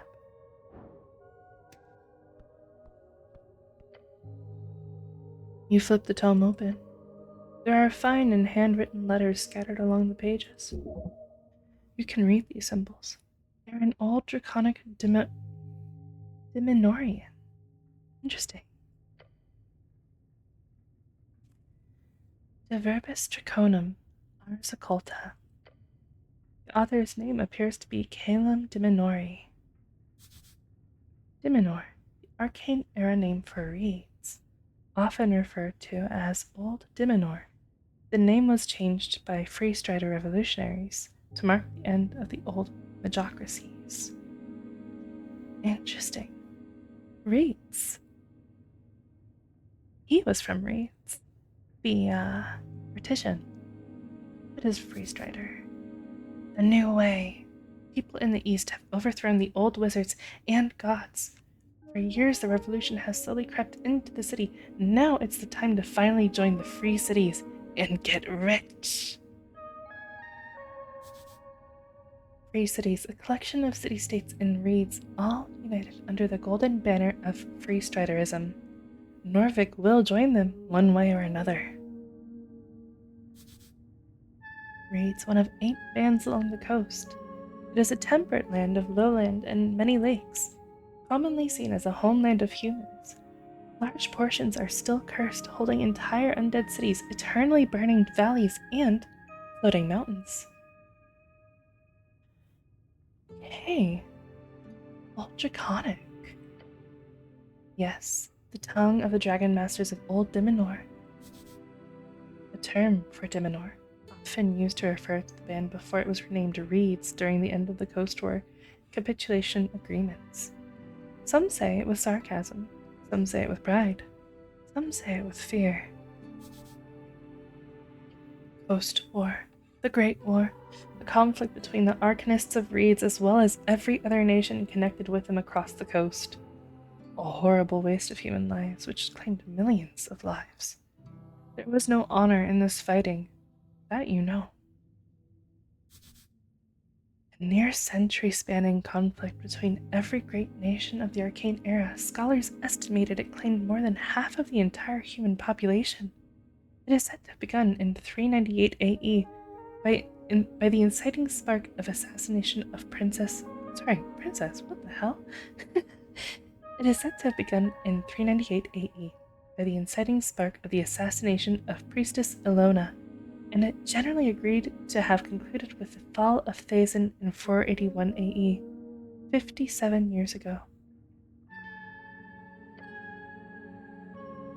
Humans served them faithfully for centuries, before the Arcanists rose up against them.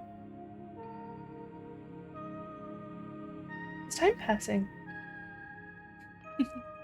Can I try to read it? No. You have no idea what this means. I need to get my hands on comprehend languages. You do. It is highly annoying that you seem to have lost your memorization. Time is passing. Time passes when I think. Oh man, I think so slow. An open manual for esoteric geometry. You know this already. Am I allowed to take this stuff? I don't know. He said he left my book open and airing out. That's the book that's open and airing out.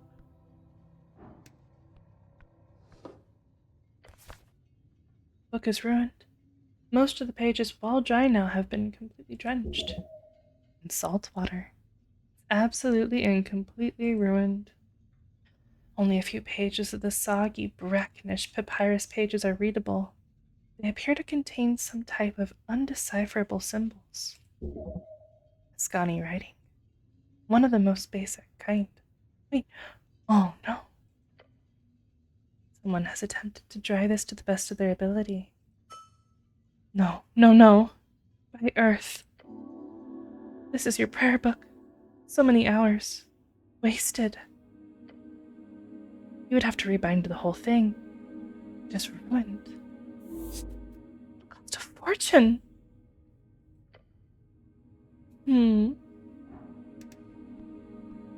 Can I take the other books?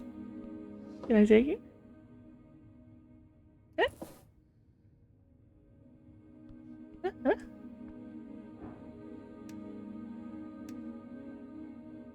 I saw something over here. No, too much reading. I have a lot of intelligence. I can read. Hmm.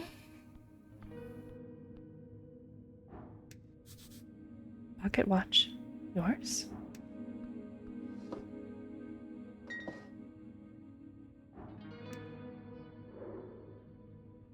Me, me, me, me, me, me, me, me, me. Human, no cause trouble.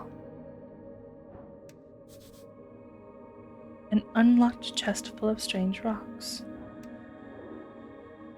Host, chief of security. Dexterity to behold him. I don't have very high dex. This one is quite hostile.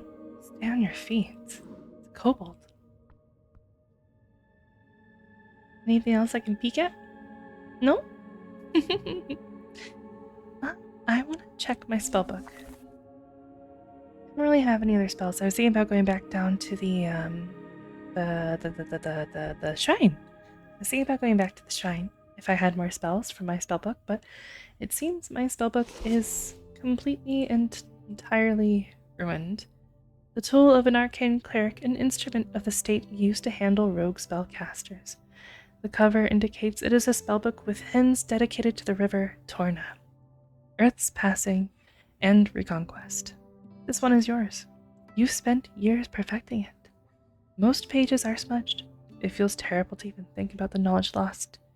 You need to get it rebound. It's sad. Okay.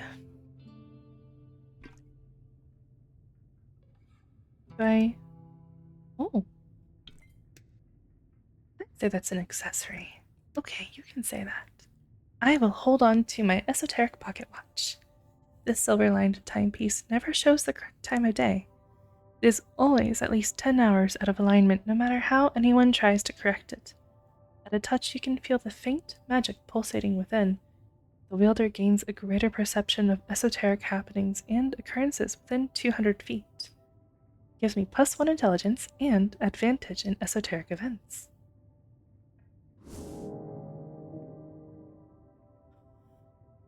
Okay.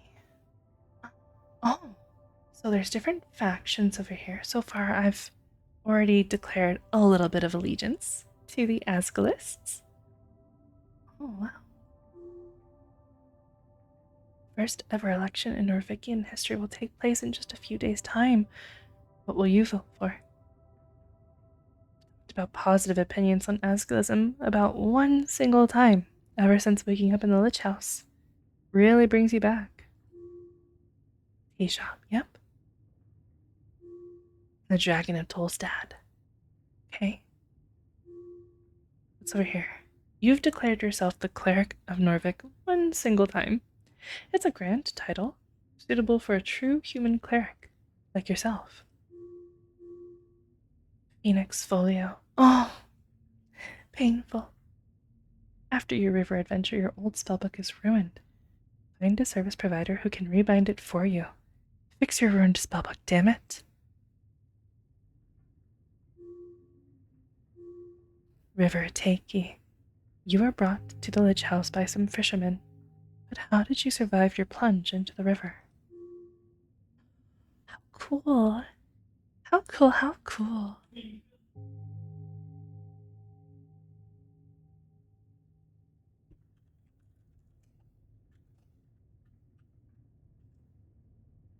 Alright, let's see here.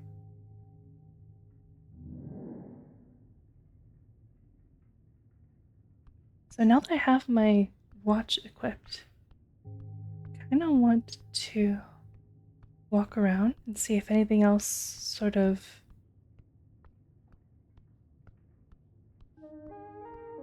maybe something downstairs might jump out at me. I'm standing still when I'm walking around. Does time stand still when I move? Exhaustion. Oh, you don't get to read about exhaustion.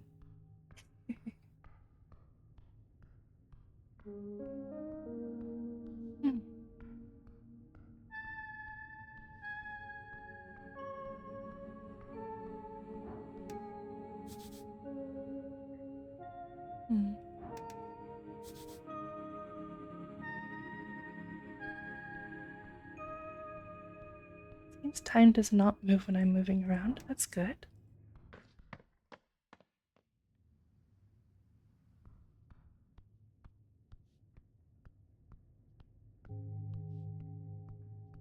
Don't shoot me.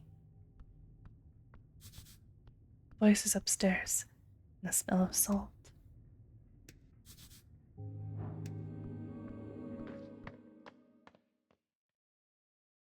Okay, so you need more experience to gain more levels. Pretty standard. Pretty normal. And we're just gonna take another water break.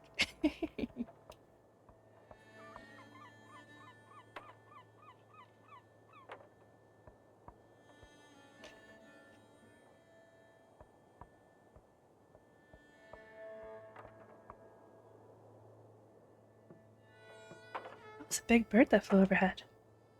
Did you see that shadow?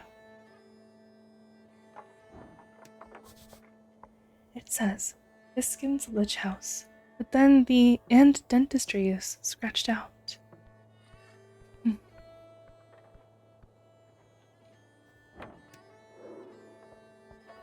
Alphas BE. Constitution to behold him. I don't have a lot of constitution. He stands by his ideals with gut and little else.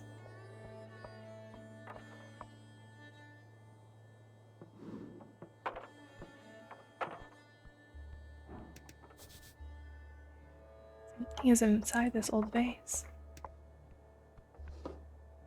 Incense. Can I take it? No one's mad at me. Orc observes you with great interest. Agent Vera. Not a bad roll. Okay. A traveler. She is not settled here. Her belief is weak. She does not use it. Her religion is power. Is she evil? No. Perhaps an arbitrary arm of an evil that is a big shadow. Sorry. Perhaps an arbitrary arm of an institution, but no mere puppet. That's huge, right?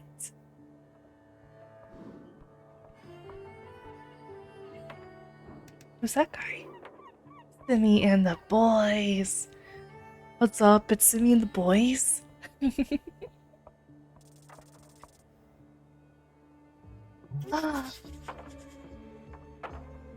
A devoted Askell gives everything he has to support the cause. A second son kind of a person, lives in the shadow of greater men.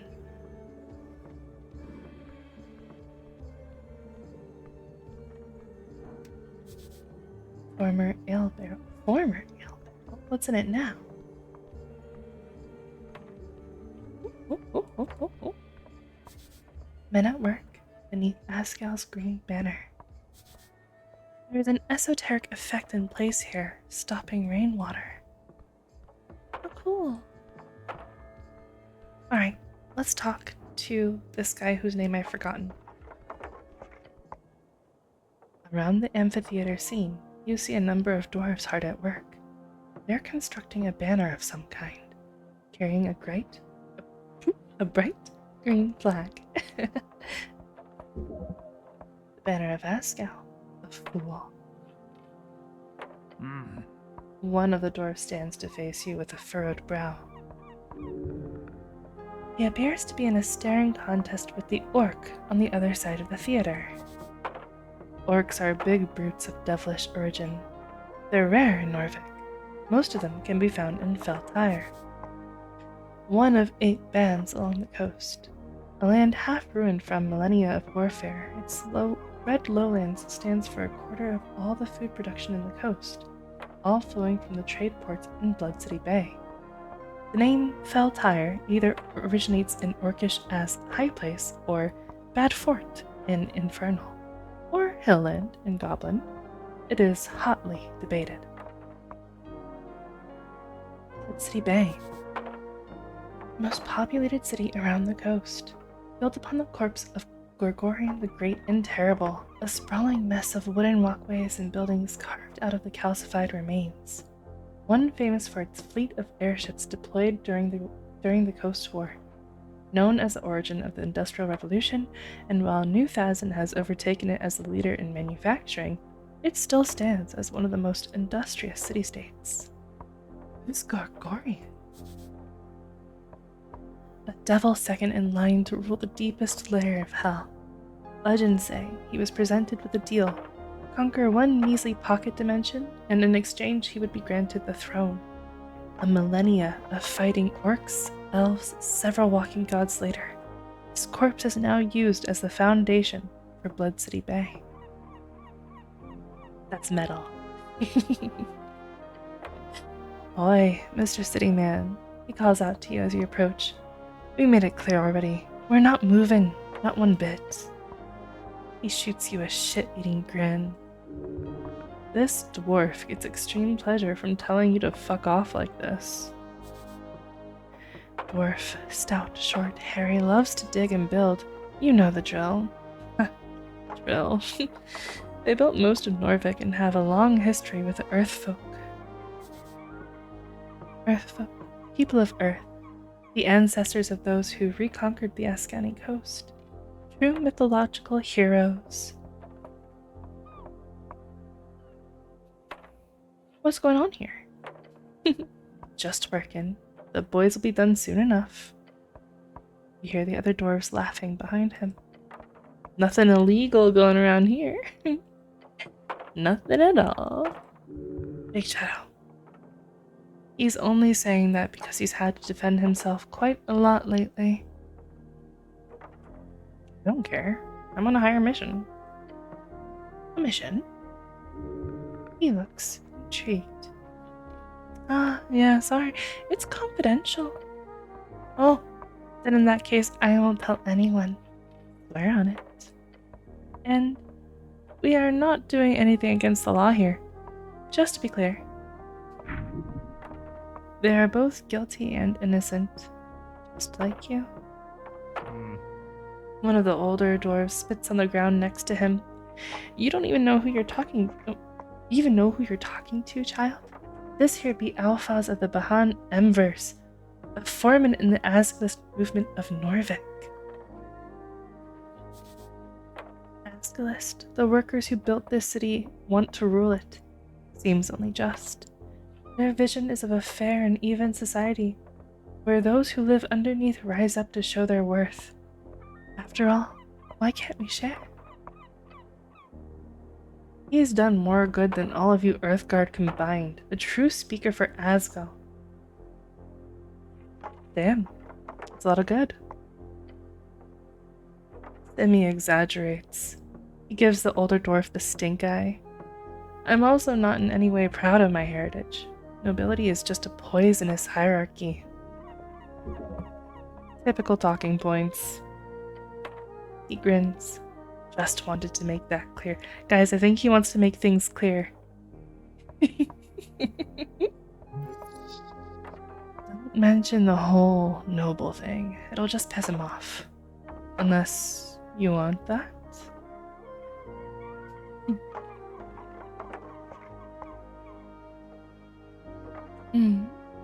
Have fun. What about you boys? The older dwarf puffs out his chest as you approach. Fancy helmet, city man. He speaks in a short and quiet manner, as if he's scared of his words actually being heard. The dwarf behind him laughs. Don't engage. Just leave. I want to say thank you. My mom got it for me. But my intelligence is telling me to leave. It's right. Time is money. My mom got it for me. I have to. I have to. Thank you. My mom got it for me. Oh. Don't say something like that. It makes you look pathetic. It's a lovely home. She has good taste. You made him feel bad for making fun of it. This is not an evil person. Huh. Interesting. Brutal honesty might actually win conversation sometimes. Good to know. Why is brutal a keyword? Brute. Vargeni slang for brother. Specifically the dialect grown out of the coastal slang, a mix between gnome tongue and underclass migrant workers in the old Mago colonies. Majo colonies? Mago? Majo? Majo? I assume it's like magic colonies, but Mage? Mag? Meg? Vargeni. Vargeni, one of 8 bands along the coast. An upland of crags, marshland, and gravity-defying mountainous terrain. Home of giants, shamanistic humans, and tribal gnome folk. I shouldn't. Goodbye. Thank you for complimenting my helmet. Oh, there's a person over here. Oh, it's just one of the boys. One of the boys. What about you? Hi. Hello. The boys. On the edge of the ruinous amphitheater, you see an orc sitting on one of the many loosened stone blocks. It looks like she's waiting for something. Or someone. Exuding an air of authority around her, the large woman gives you a wry smile. Her tusks are gleaming. Just physically imposing, this orc knows how to exert her power in other ways as well. You spot the merchant's mark on her jacket sleeve, a heart with the initials of the Norvikian Freestarter Regiment. What's this? Not often we get Earthguard around here. She presents her palm to you. Veer is my name. I am second in command, Guild Agent of Tolstad. Nice to meet you. Make sure she knows you are a cleric. The showing of the palm is a casual cultural greeting and reads, do not grab her hand. That is not what that is.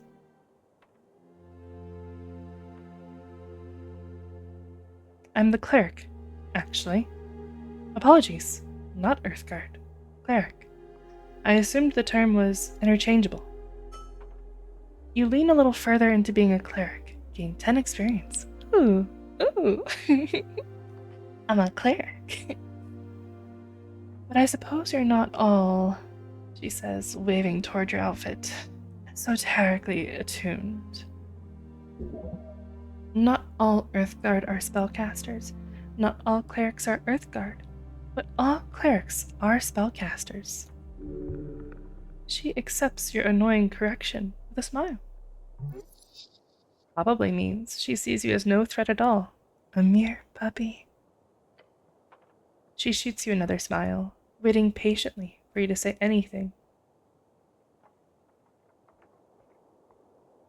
What's the deal with the dwarves?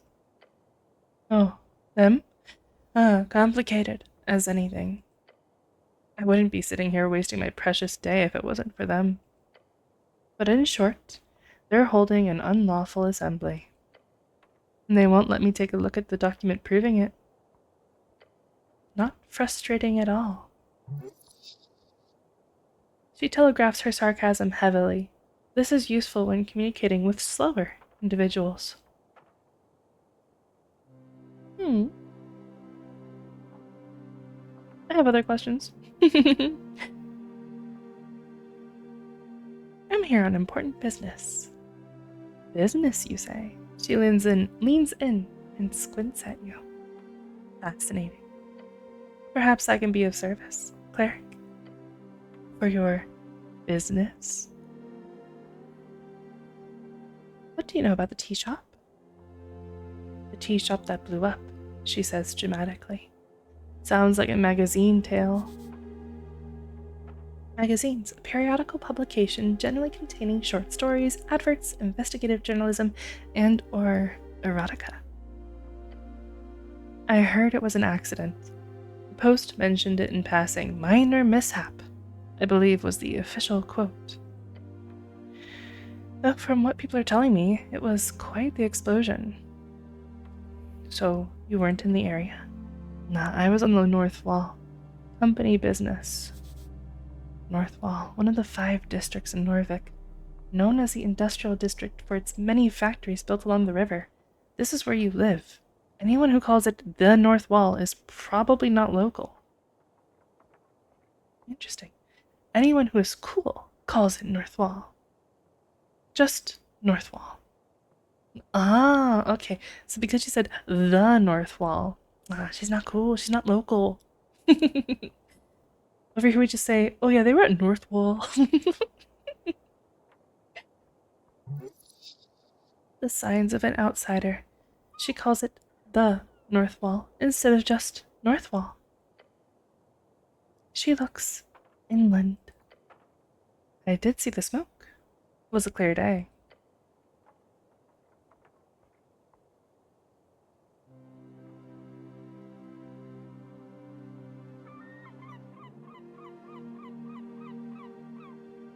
Hmm.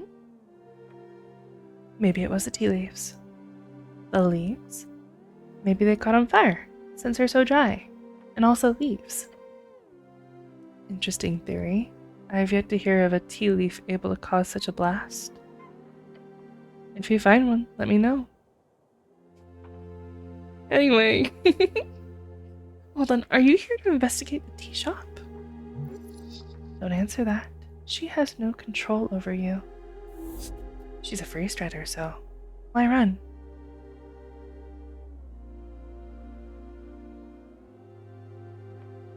No.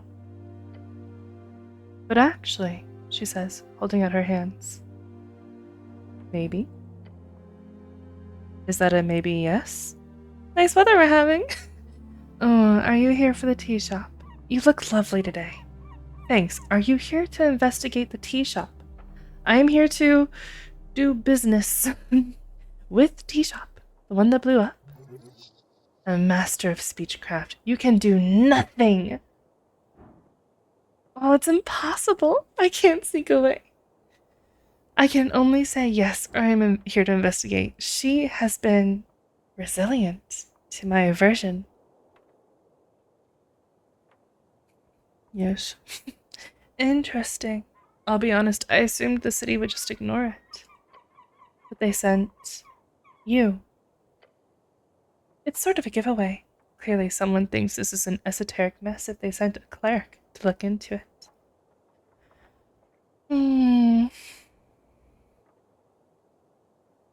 What exactly have you heard?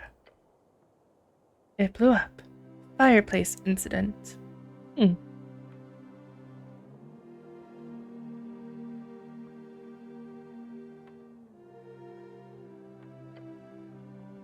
Bullshit, of course. Most likely a rogue spellcaster. Well, I'm here now. You sure are. And good luck, cleric. If there's anything the Ascani Reed's trading company can do to help you out, let me know. You can usually find me down in our HQ on Water Lane. She smiles in a way that completely breaks down your defenses. Looking forward to seeing you there. A kind gesture with ill intent. Where's the goblin chieftain? Lady Sageleaf? Just head down these stairs. Good luck getting an audience, though. By moving your head to the side and using your eyes to look south, you see a garden of some sort. You can see a goblin or two on the ramparts. Is she busy? I sure hope so. It took us months to get in a room with her to discuss some renovations in the holes. The holes, a common slang for the central spire of apartments in Tolstad. The lower ones are less fancy. If she's not busy, she's a bitch. Dragon of Tolstad, my ass. She catches herself from releasing any more profane comments. Anything else? She looks annoyed now. I'm done discussing business. I have declared. You want to move on to more casual topics then? Politics, perhaps? She's funny. I'd like to know more about you. Little old me, I'm an open book.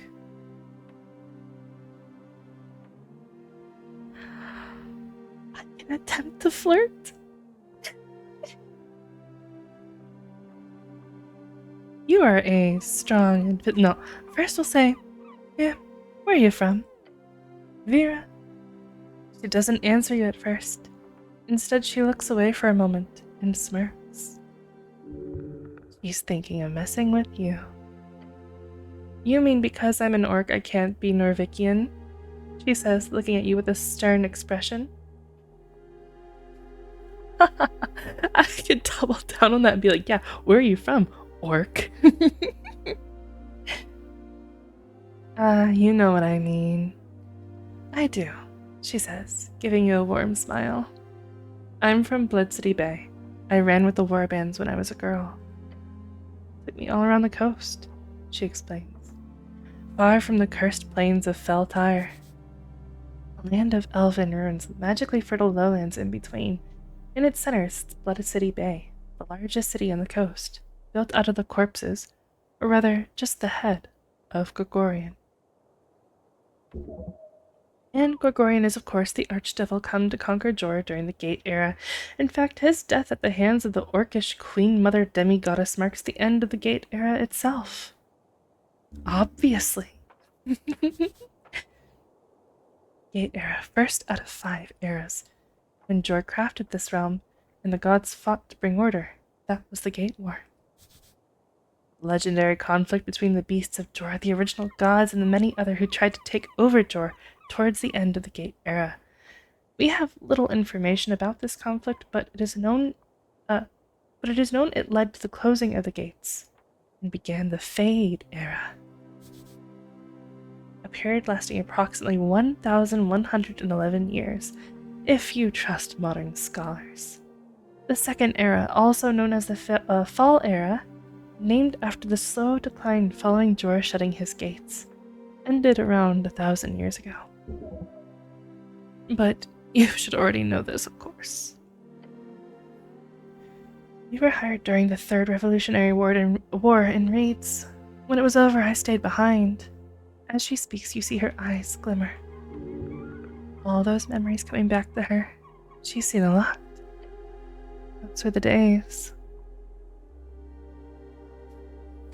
You're a strong and physically imposing woman.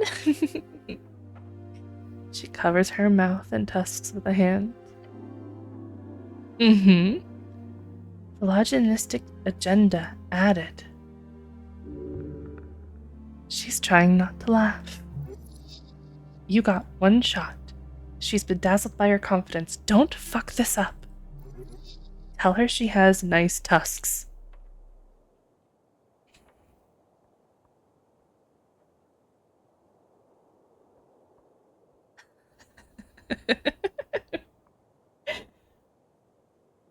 I bet you can carry me around like a straw doll. You bet your sweet ass. Few men get that privilege.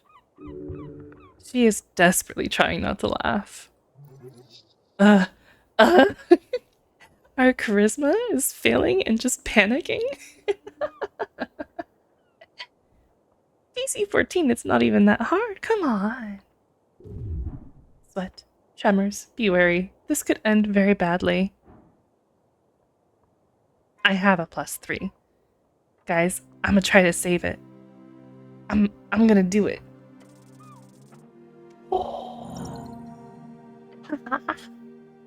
Your mind races as you feel something within reach out towards the orc lady.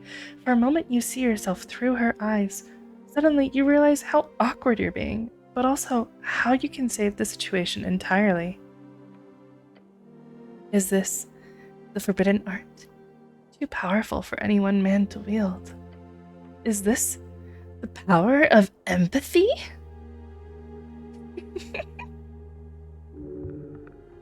Really? This is not difficult. Oh, I'll just use empathy, I guess. Right, okay, this orc, she likes a straightforward attitude. So just ask her in a confident tone. Something like... Oh, okay, so my choices are... When all this blows over, how about you and I have a nice dinner someplace fancy? Or, I know this great place down by the river. When I'm done saving the world, let's go eat there. Or, I pose, you pose, you dinner. I don't really like that one.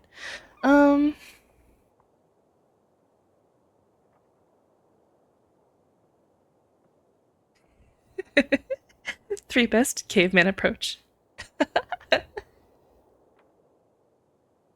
Since we're basically playing D&D, it's gotta be number 2.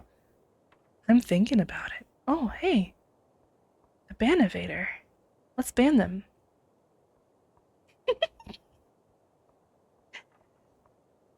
Someone tried to say cheap viewers here at this website. I got excited. I was like, oh, first time viewer. You're banned. Blah. Let's see. I feel like 2 might be telling her too much information. I don't necessarily know her allegiance. I'm just kind of simping for her for no reason. So I might just be a little bit more vague and be like, when all of this blows over, how about you and I have a fancy dinner? The orc chuckles. I'm curious to see what's underneath that helmet of yours. Fine, human, but after the election. I'm quite busy until then. Phylogenistic agenda completed. Score! Woo -woo -woo. I got a date. Anything else you wanted? No, I'm done asking questions about you. I got a date. I got what I wanted. Goodbye. I'm done using empathy. Empathy time over. Oh, silly me talking about myself all the time. What about you? I'm not important.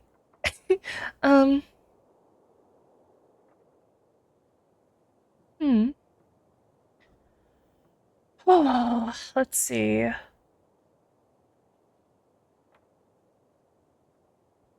I'm not important. Saying it like that makes you sound like anything but. Bye. Oh, thanks. It's kind of gold, perhaps? Can I get the eggs? Am I gonna die? I'm not very dexterous. You see a bird's nest nestled on the edge of a protruding stone tile. Got some eggs in it, and you spot something shiny below as well. It appears unguarded. Must be a gull's nest. Just don't climb out there, man. You'll die. Like, for sure. With a cantrip mage hand, you could easily grab the content of this nest from a comfortable distance. Mage hand. Common arcane cantrip. Can be used to grab things from very far. Very useful.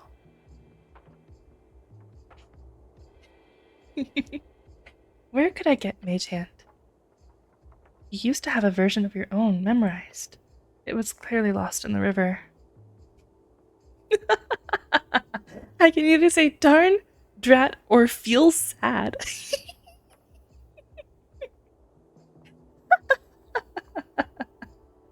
I'm gonna be honest. As much as I want to choose feel sad, playing Disco Elysium, I remember that, like, if you chose too many options that were like, guys, I feel kind of sad, you know? The game would, like, give you this debuff of, like, hey, guess what? You pick these kinds of options a lot, now you're depressed.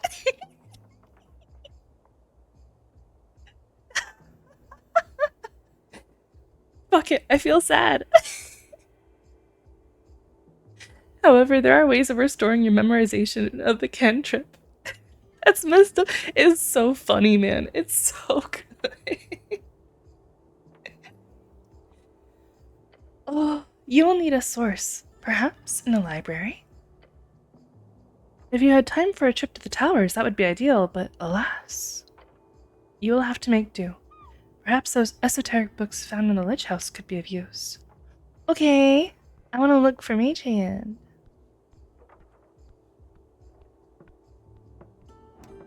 Go. No, no, no. Go, go, go. I want to find a book. I want to read a book. Engage. So many books, so many manuals, Arcanist histories, novels. What even is an Arcanist? Magocrats? Okay, I need to decide. I'm gonna say Majocrats. We good with that? The Majocrats who ruled pre-post-war human civilizations in Old Dimenor, also a very minor political party in Norvik. Old Dimenor, today it's called Reeds. They changed the name because, well, the entire band was pretty fucked up after the Coast War. I cannot pronounce new words. I struggle sometimes. You know, sometimes.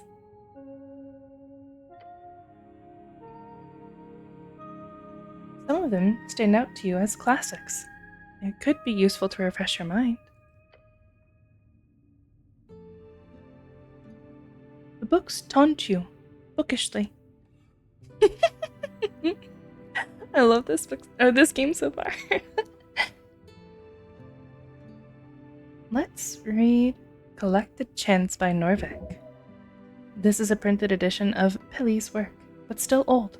Probably came from the earliest Norvikian printers. On the first page, a short message is hand-scribbled in the corner. My belief lay in the collected humanity of Norvik. May you remember that from this collection, with honor and grace, Pili D. Is this a handwritten message from the sacred patriarch himself? Patriarch is the top clerical rank in Norvik, differing from Lord Patriarch, which is the traditional administrative leader of the city. Only about a dozen men currently hold the rank. They manage a section of clerks each at the towers. I turned new word into my own word, big brain. Ooh, Shakespearean brain right there. That's how he made new words.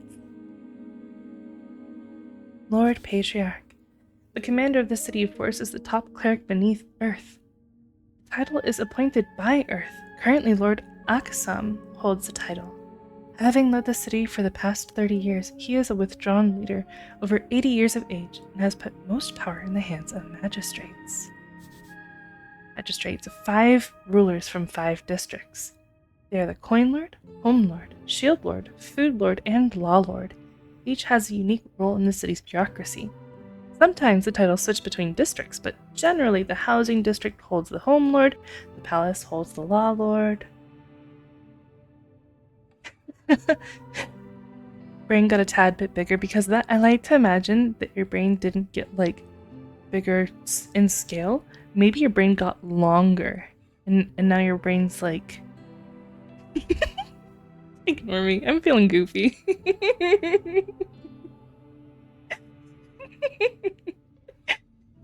Long brain, long brain. What is the palace? The palace, an unofficial nickname for the current rulers of Norvik, named after the palace district in which most central authority resides.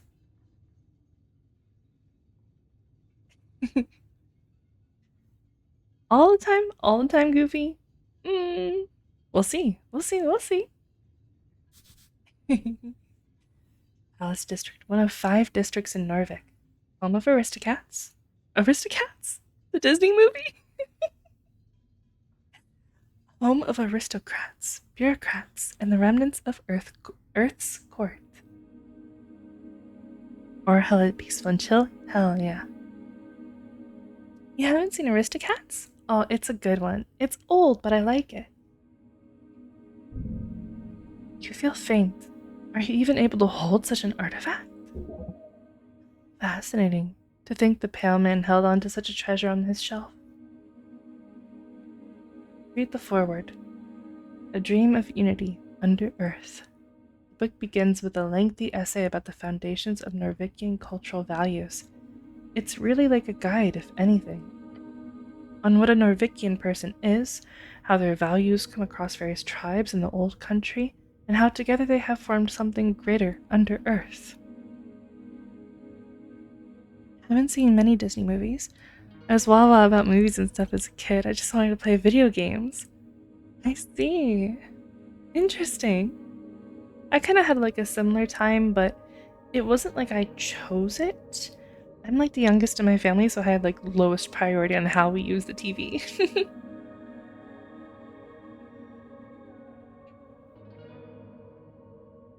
My mom always had like first dibs. My dad actually didn't play video games. Aside from like Mario Kart. My dad would play Mario Kart. You've read this before, but you do get a better sense of what this all means now. It is in some sense a plea, a stern suggestion for every human in Norvik to lose any sense of former tribal identity. Just follow what my older brother. Yeah. For me, it was like my mom, and then like my older sibling, and then me. You know, I kind of just sat on the couch and spectated a lot. Oh, dang. Big Rager? That's so funny.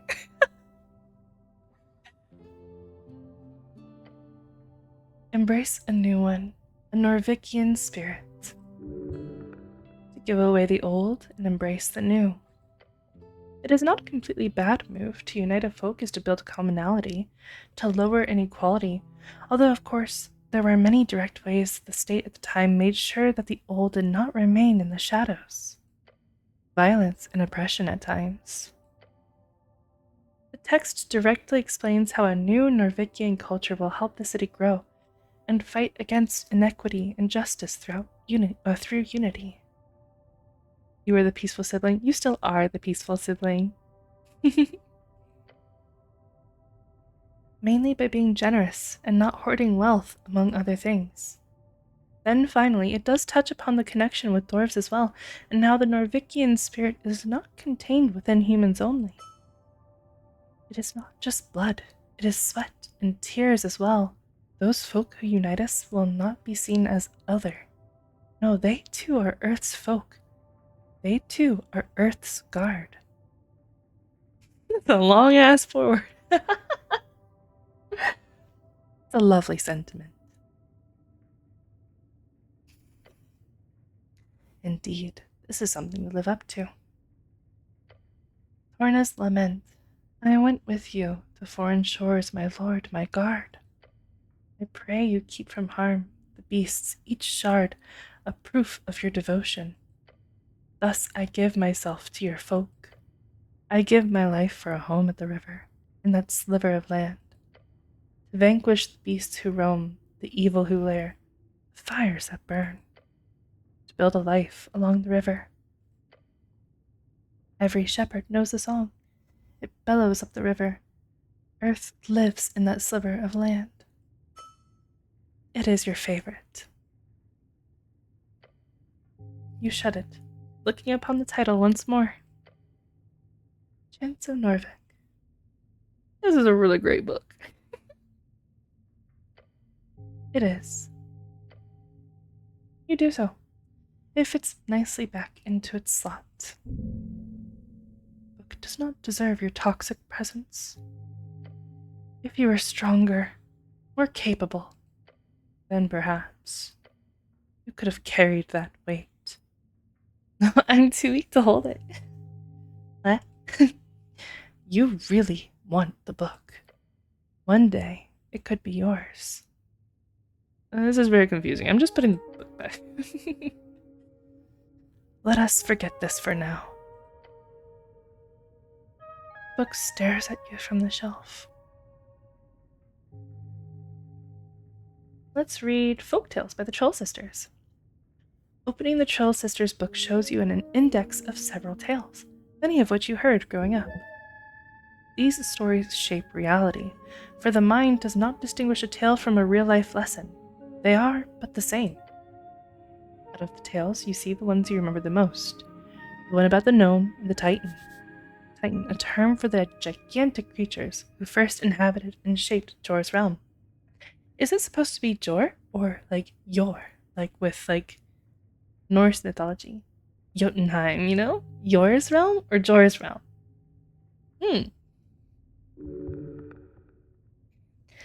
This story always spoke to you, mostly because of the unlikely friendship between the two. Read a little in the large. In the old days, when dragons ruled the skies and titans wandered the earth, there lived a gnome named Abacus, known far and wide as a half-wit.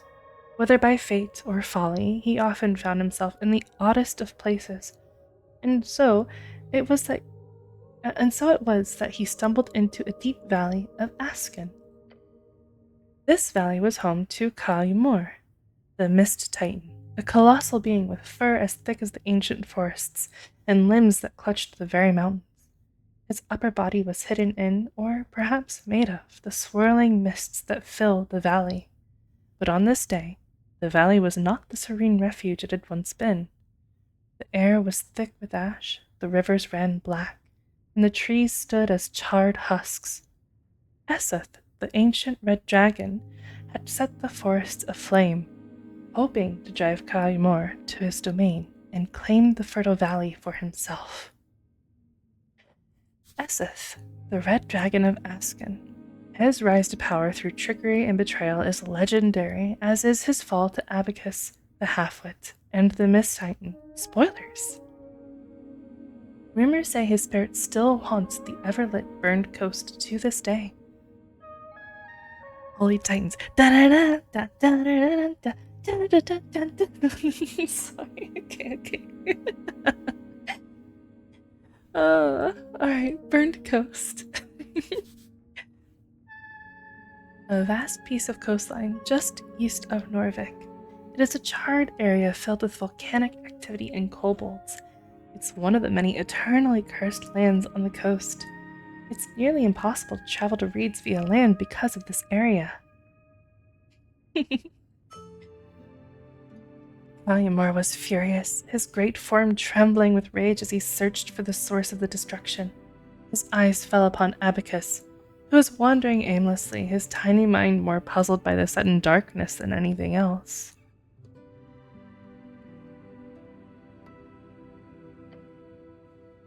Thrick lum chum. Who dares bring fire to where none should come? Ashes taint my sacred mist. Speak, small one, lest you be missed. Abacus looked up, squinting through the fog, and scratched his head. Fire? No, I'm no fire to share. No flame do I bring, nor ash to bear. For in the dark I see clear as day. 'Tis those who can't that need the flame, they say. Thrick lum chum, what nonsense from your tongue does come? Who is it that needs this blaze, that blackens my mist and dims my days? Well, question thee, who needs a flame? To light their path and stoke their claim? Perhaps it is Eseth, my king. Oh, Eseth, the king, whose fires to your valley bring. I cannot read. Not good for poetry.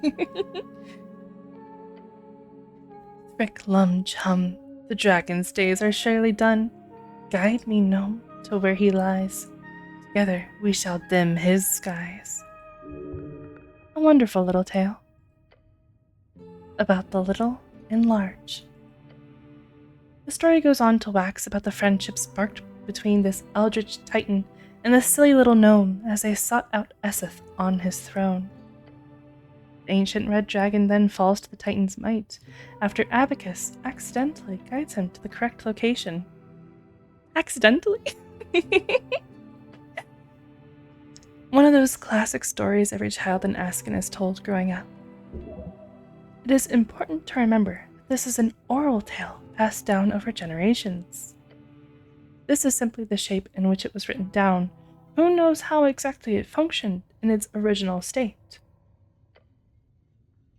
You shut it, looking upon the title once more. Folktales.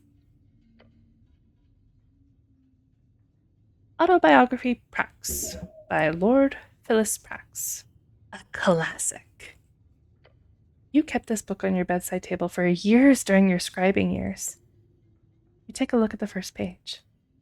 In these pages, I shall endeavor to recount the journey of a mind born to greatness, a will tempered by the crucible of ambition, and a spirit bound to the relentless pursuit of the arcane. My name is Phileas Prax. It goes on to make grandiose statements of his personal abilities of magic.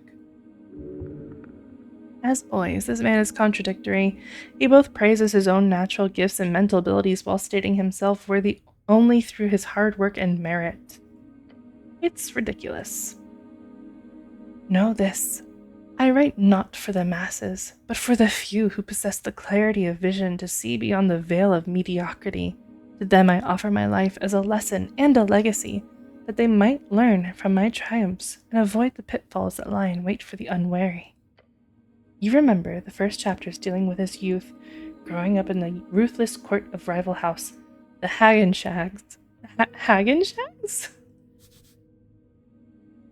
One of the most powerful magocratic families in Old Dimenor, known for their potions and necromancy. Spawned from the seed of the Shadow Lord, god and theocratic ruler of the Divine Era. Potions. Any magical substance ingested for temporary effect. Okay. And the Shadow Lord? An early walking god of the Divine Era, known for his legion of Death Knights, and the grasp they held over Old Dimenor for close to a century. This city, Savalny, still stands today, and is where the remaining Shadow Clerics gather. Savalny, the third biggest free city in Wraith, known for their divine roots, naval expertise, and vineyards. One of the few cities that retained a religious base during the Arcane Era. 511 years of rapid magical and technological growth, as well as the birth and death of the great... Where did I get divine from? Birth and death from the great human magocracies in Dimenor, now Reeds, ended 27 years ago. The fourth out of 5 eras, when the Arcanists rose and dominated the entire coast, only to fall when the Coast War crumbled their empires to dust. How he struggles against relentless opposition and bullying, making himself out to be an underdog. Power is not born of blood, nor inherited by the fortune of birthright. It is cultivated in the crucible of the mind, refined by the fires of discipline, and sharpened by the relentless pursuit of knowledge. Let those who seek to rule first learn to kneel before the altar of wisdom, for it is there that true strength is forged. Yet he does not address his own privilege.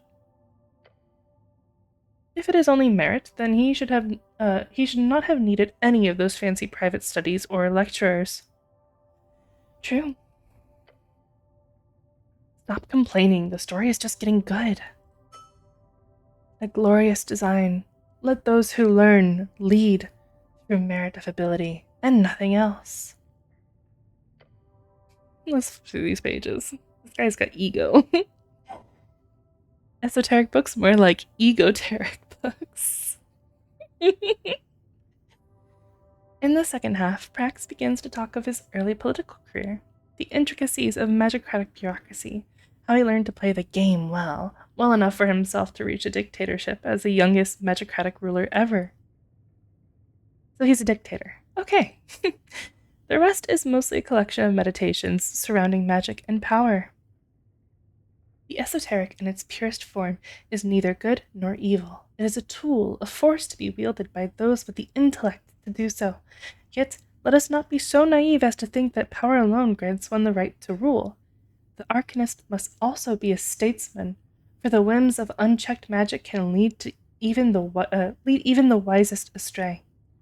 Govern with an iron hand, but let that hand be guided by the principles of reason and justice. Thus shall the state prosper, and thus shall the legacy of magocracy endure. Ironic. I see not irony here, only truths. In the halls of power, the arcane... In the halls of power, the arcane shall be our shield and our sword. Yet remember this, the Arcanist's duty is not only to himself, but to the state and its people. For in the endless pursuit of knowledge, one must not forget the price of ignorance. A vigilant mind is the guardian of civilization, and a vigilant state the fortress of progress. Let no shadow fall upon our vigilance, for in the light of our knowledge lies the path to true dominion. What's a shield? Oh, shield. A first-level abjuration spell. Can be cast as a reaction to raise an arcane barrier around the caster, protecting against the fiercest of blows. A minion? I cast shield. I pick up a kobold, hold it in front of me. Is it a canon minion, though? If it's a canon minion, I miss it. The final parts of the biography focuses on an ever deeper and more rambling side of ruling. With hints of paranoia. This is way too much reading. Why would you open a book then? Alright, then shut the book. You shut it, looking at the title once more. Autobiography Prax.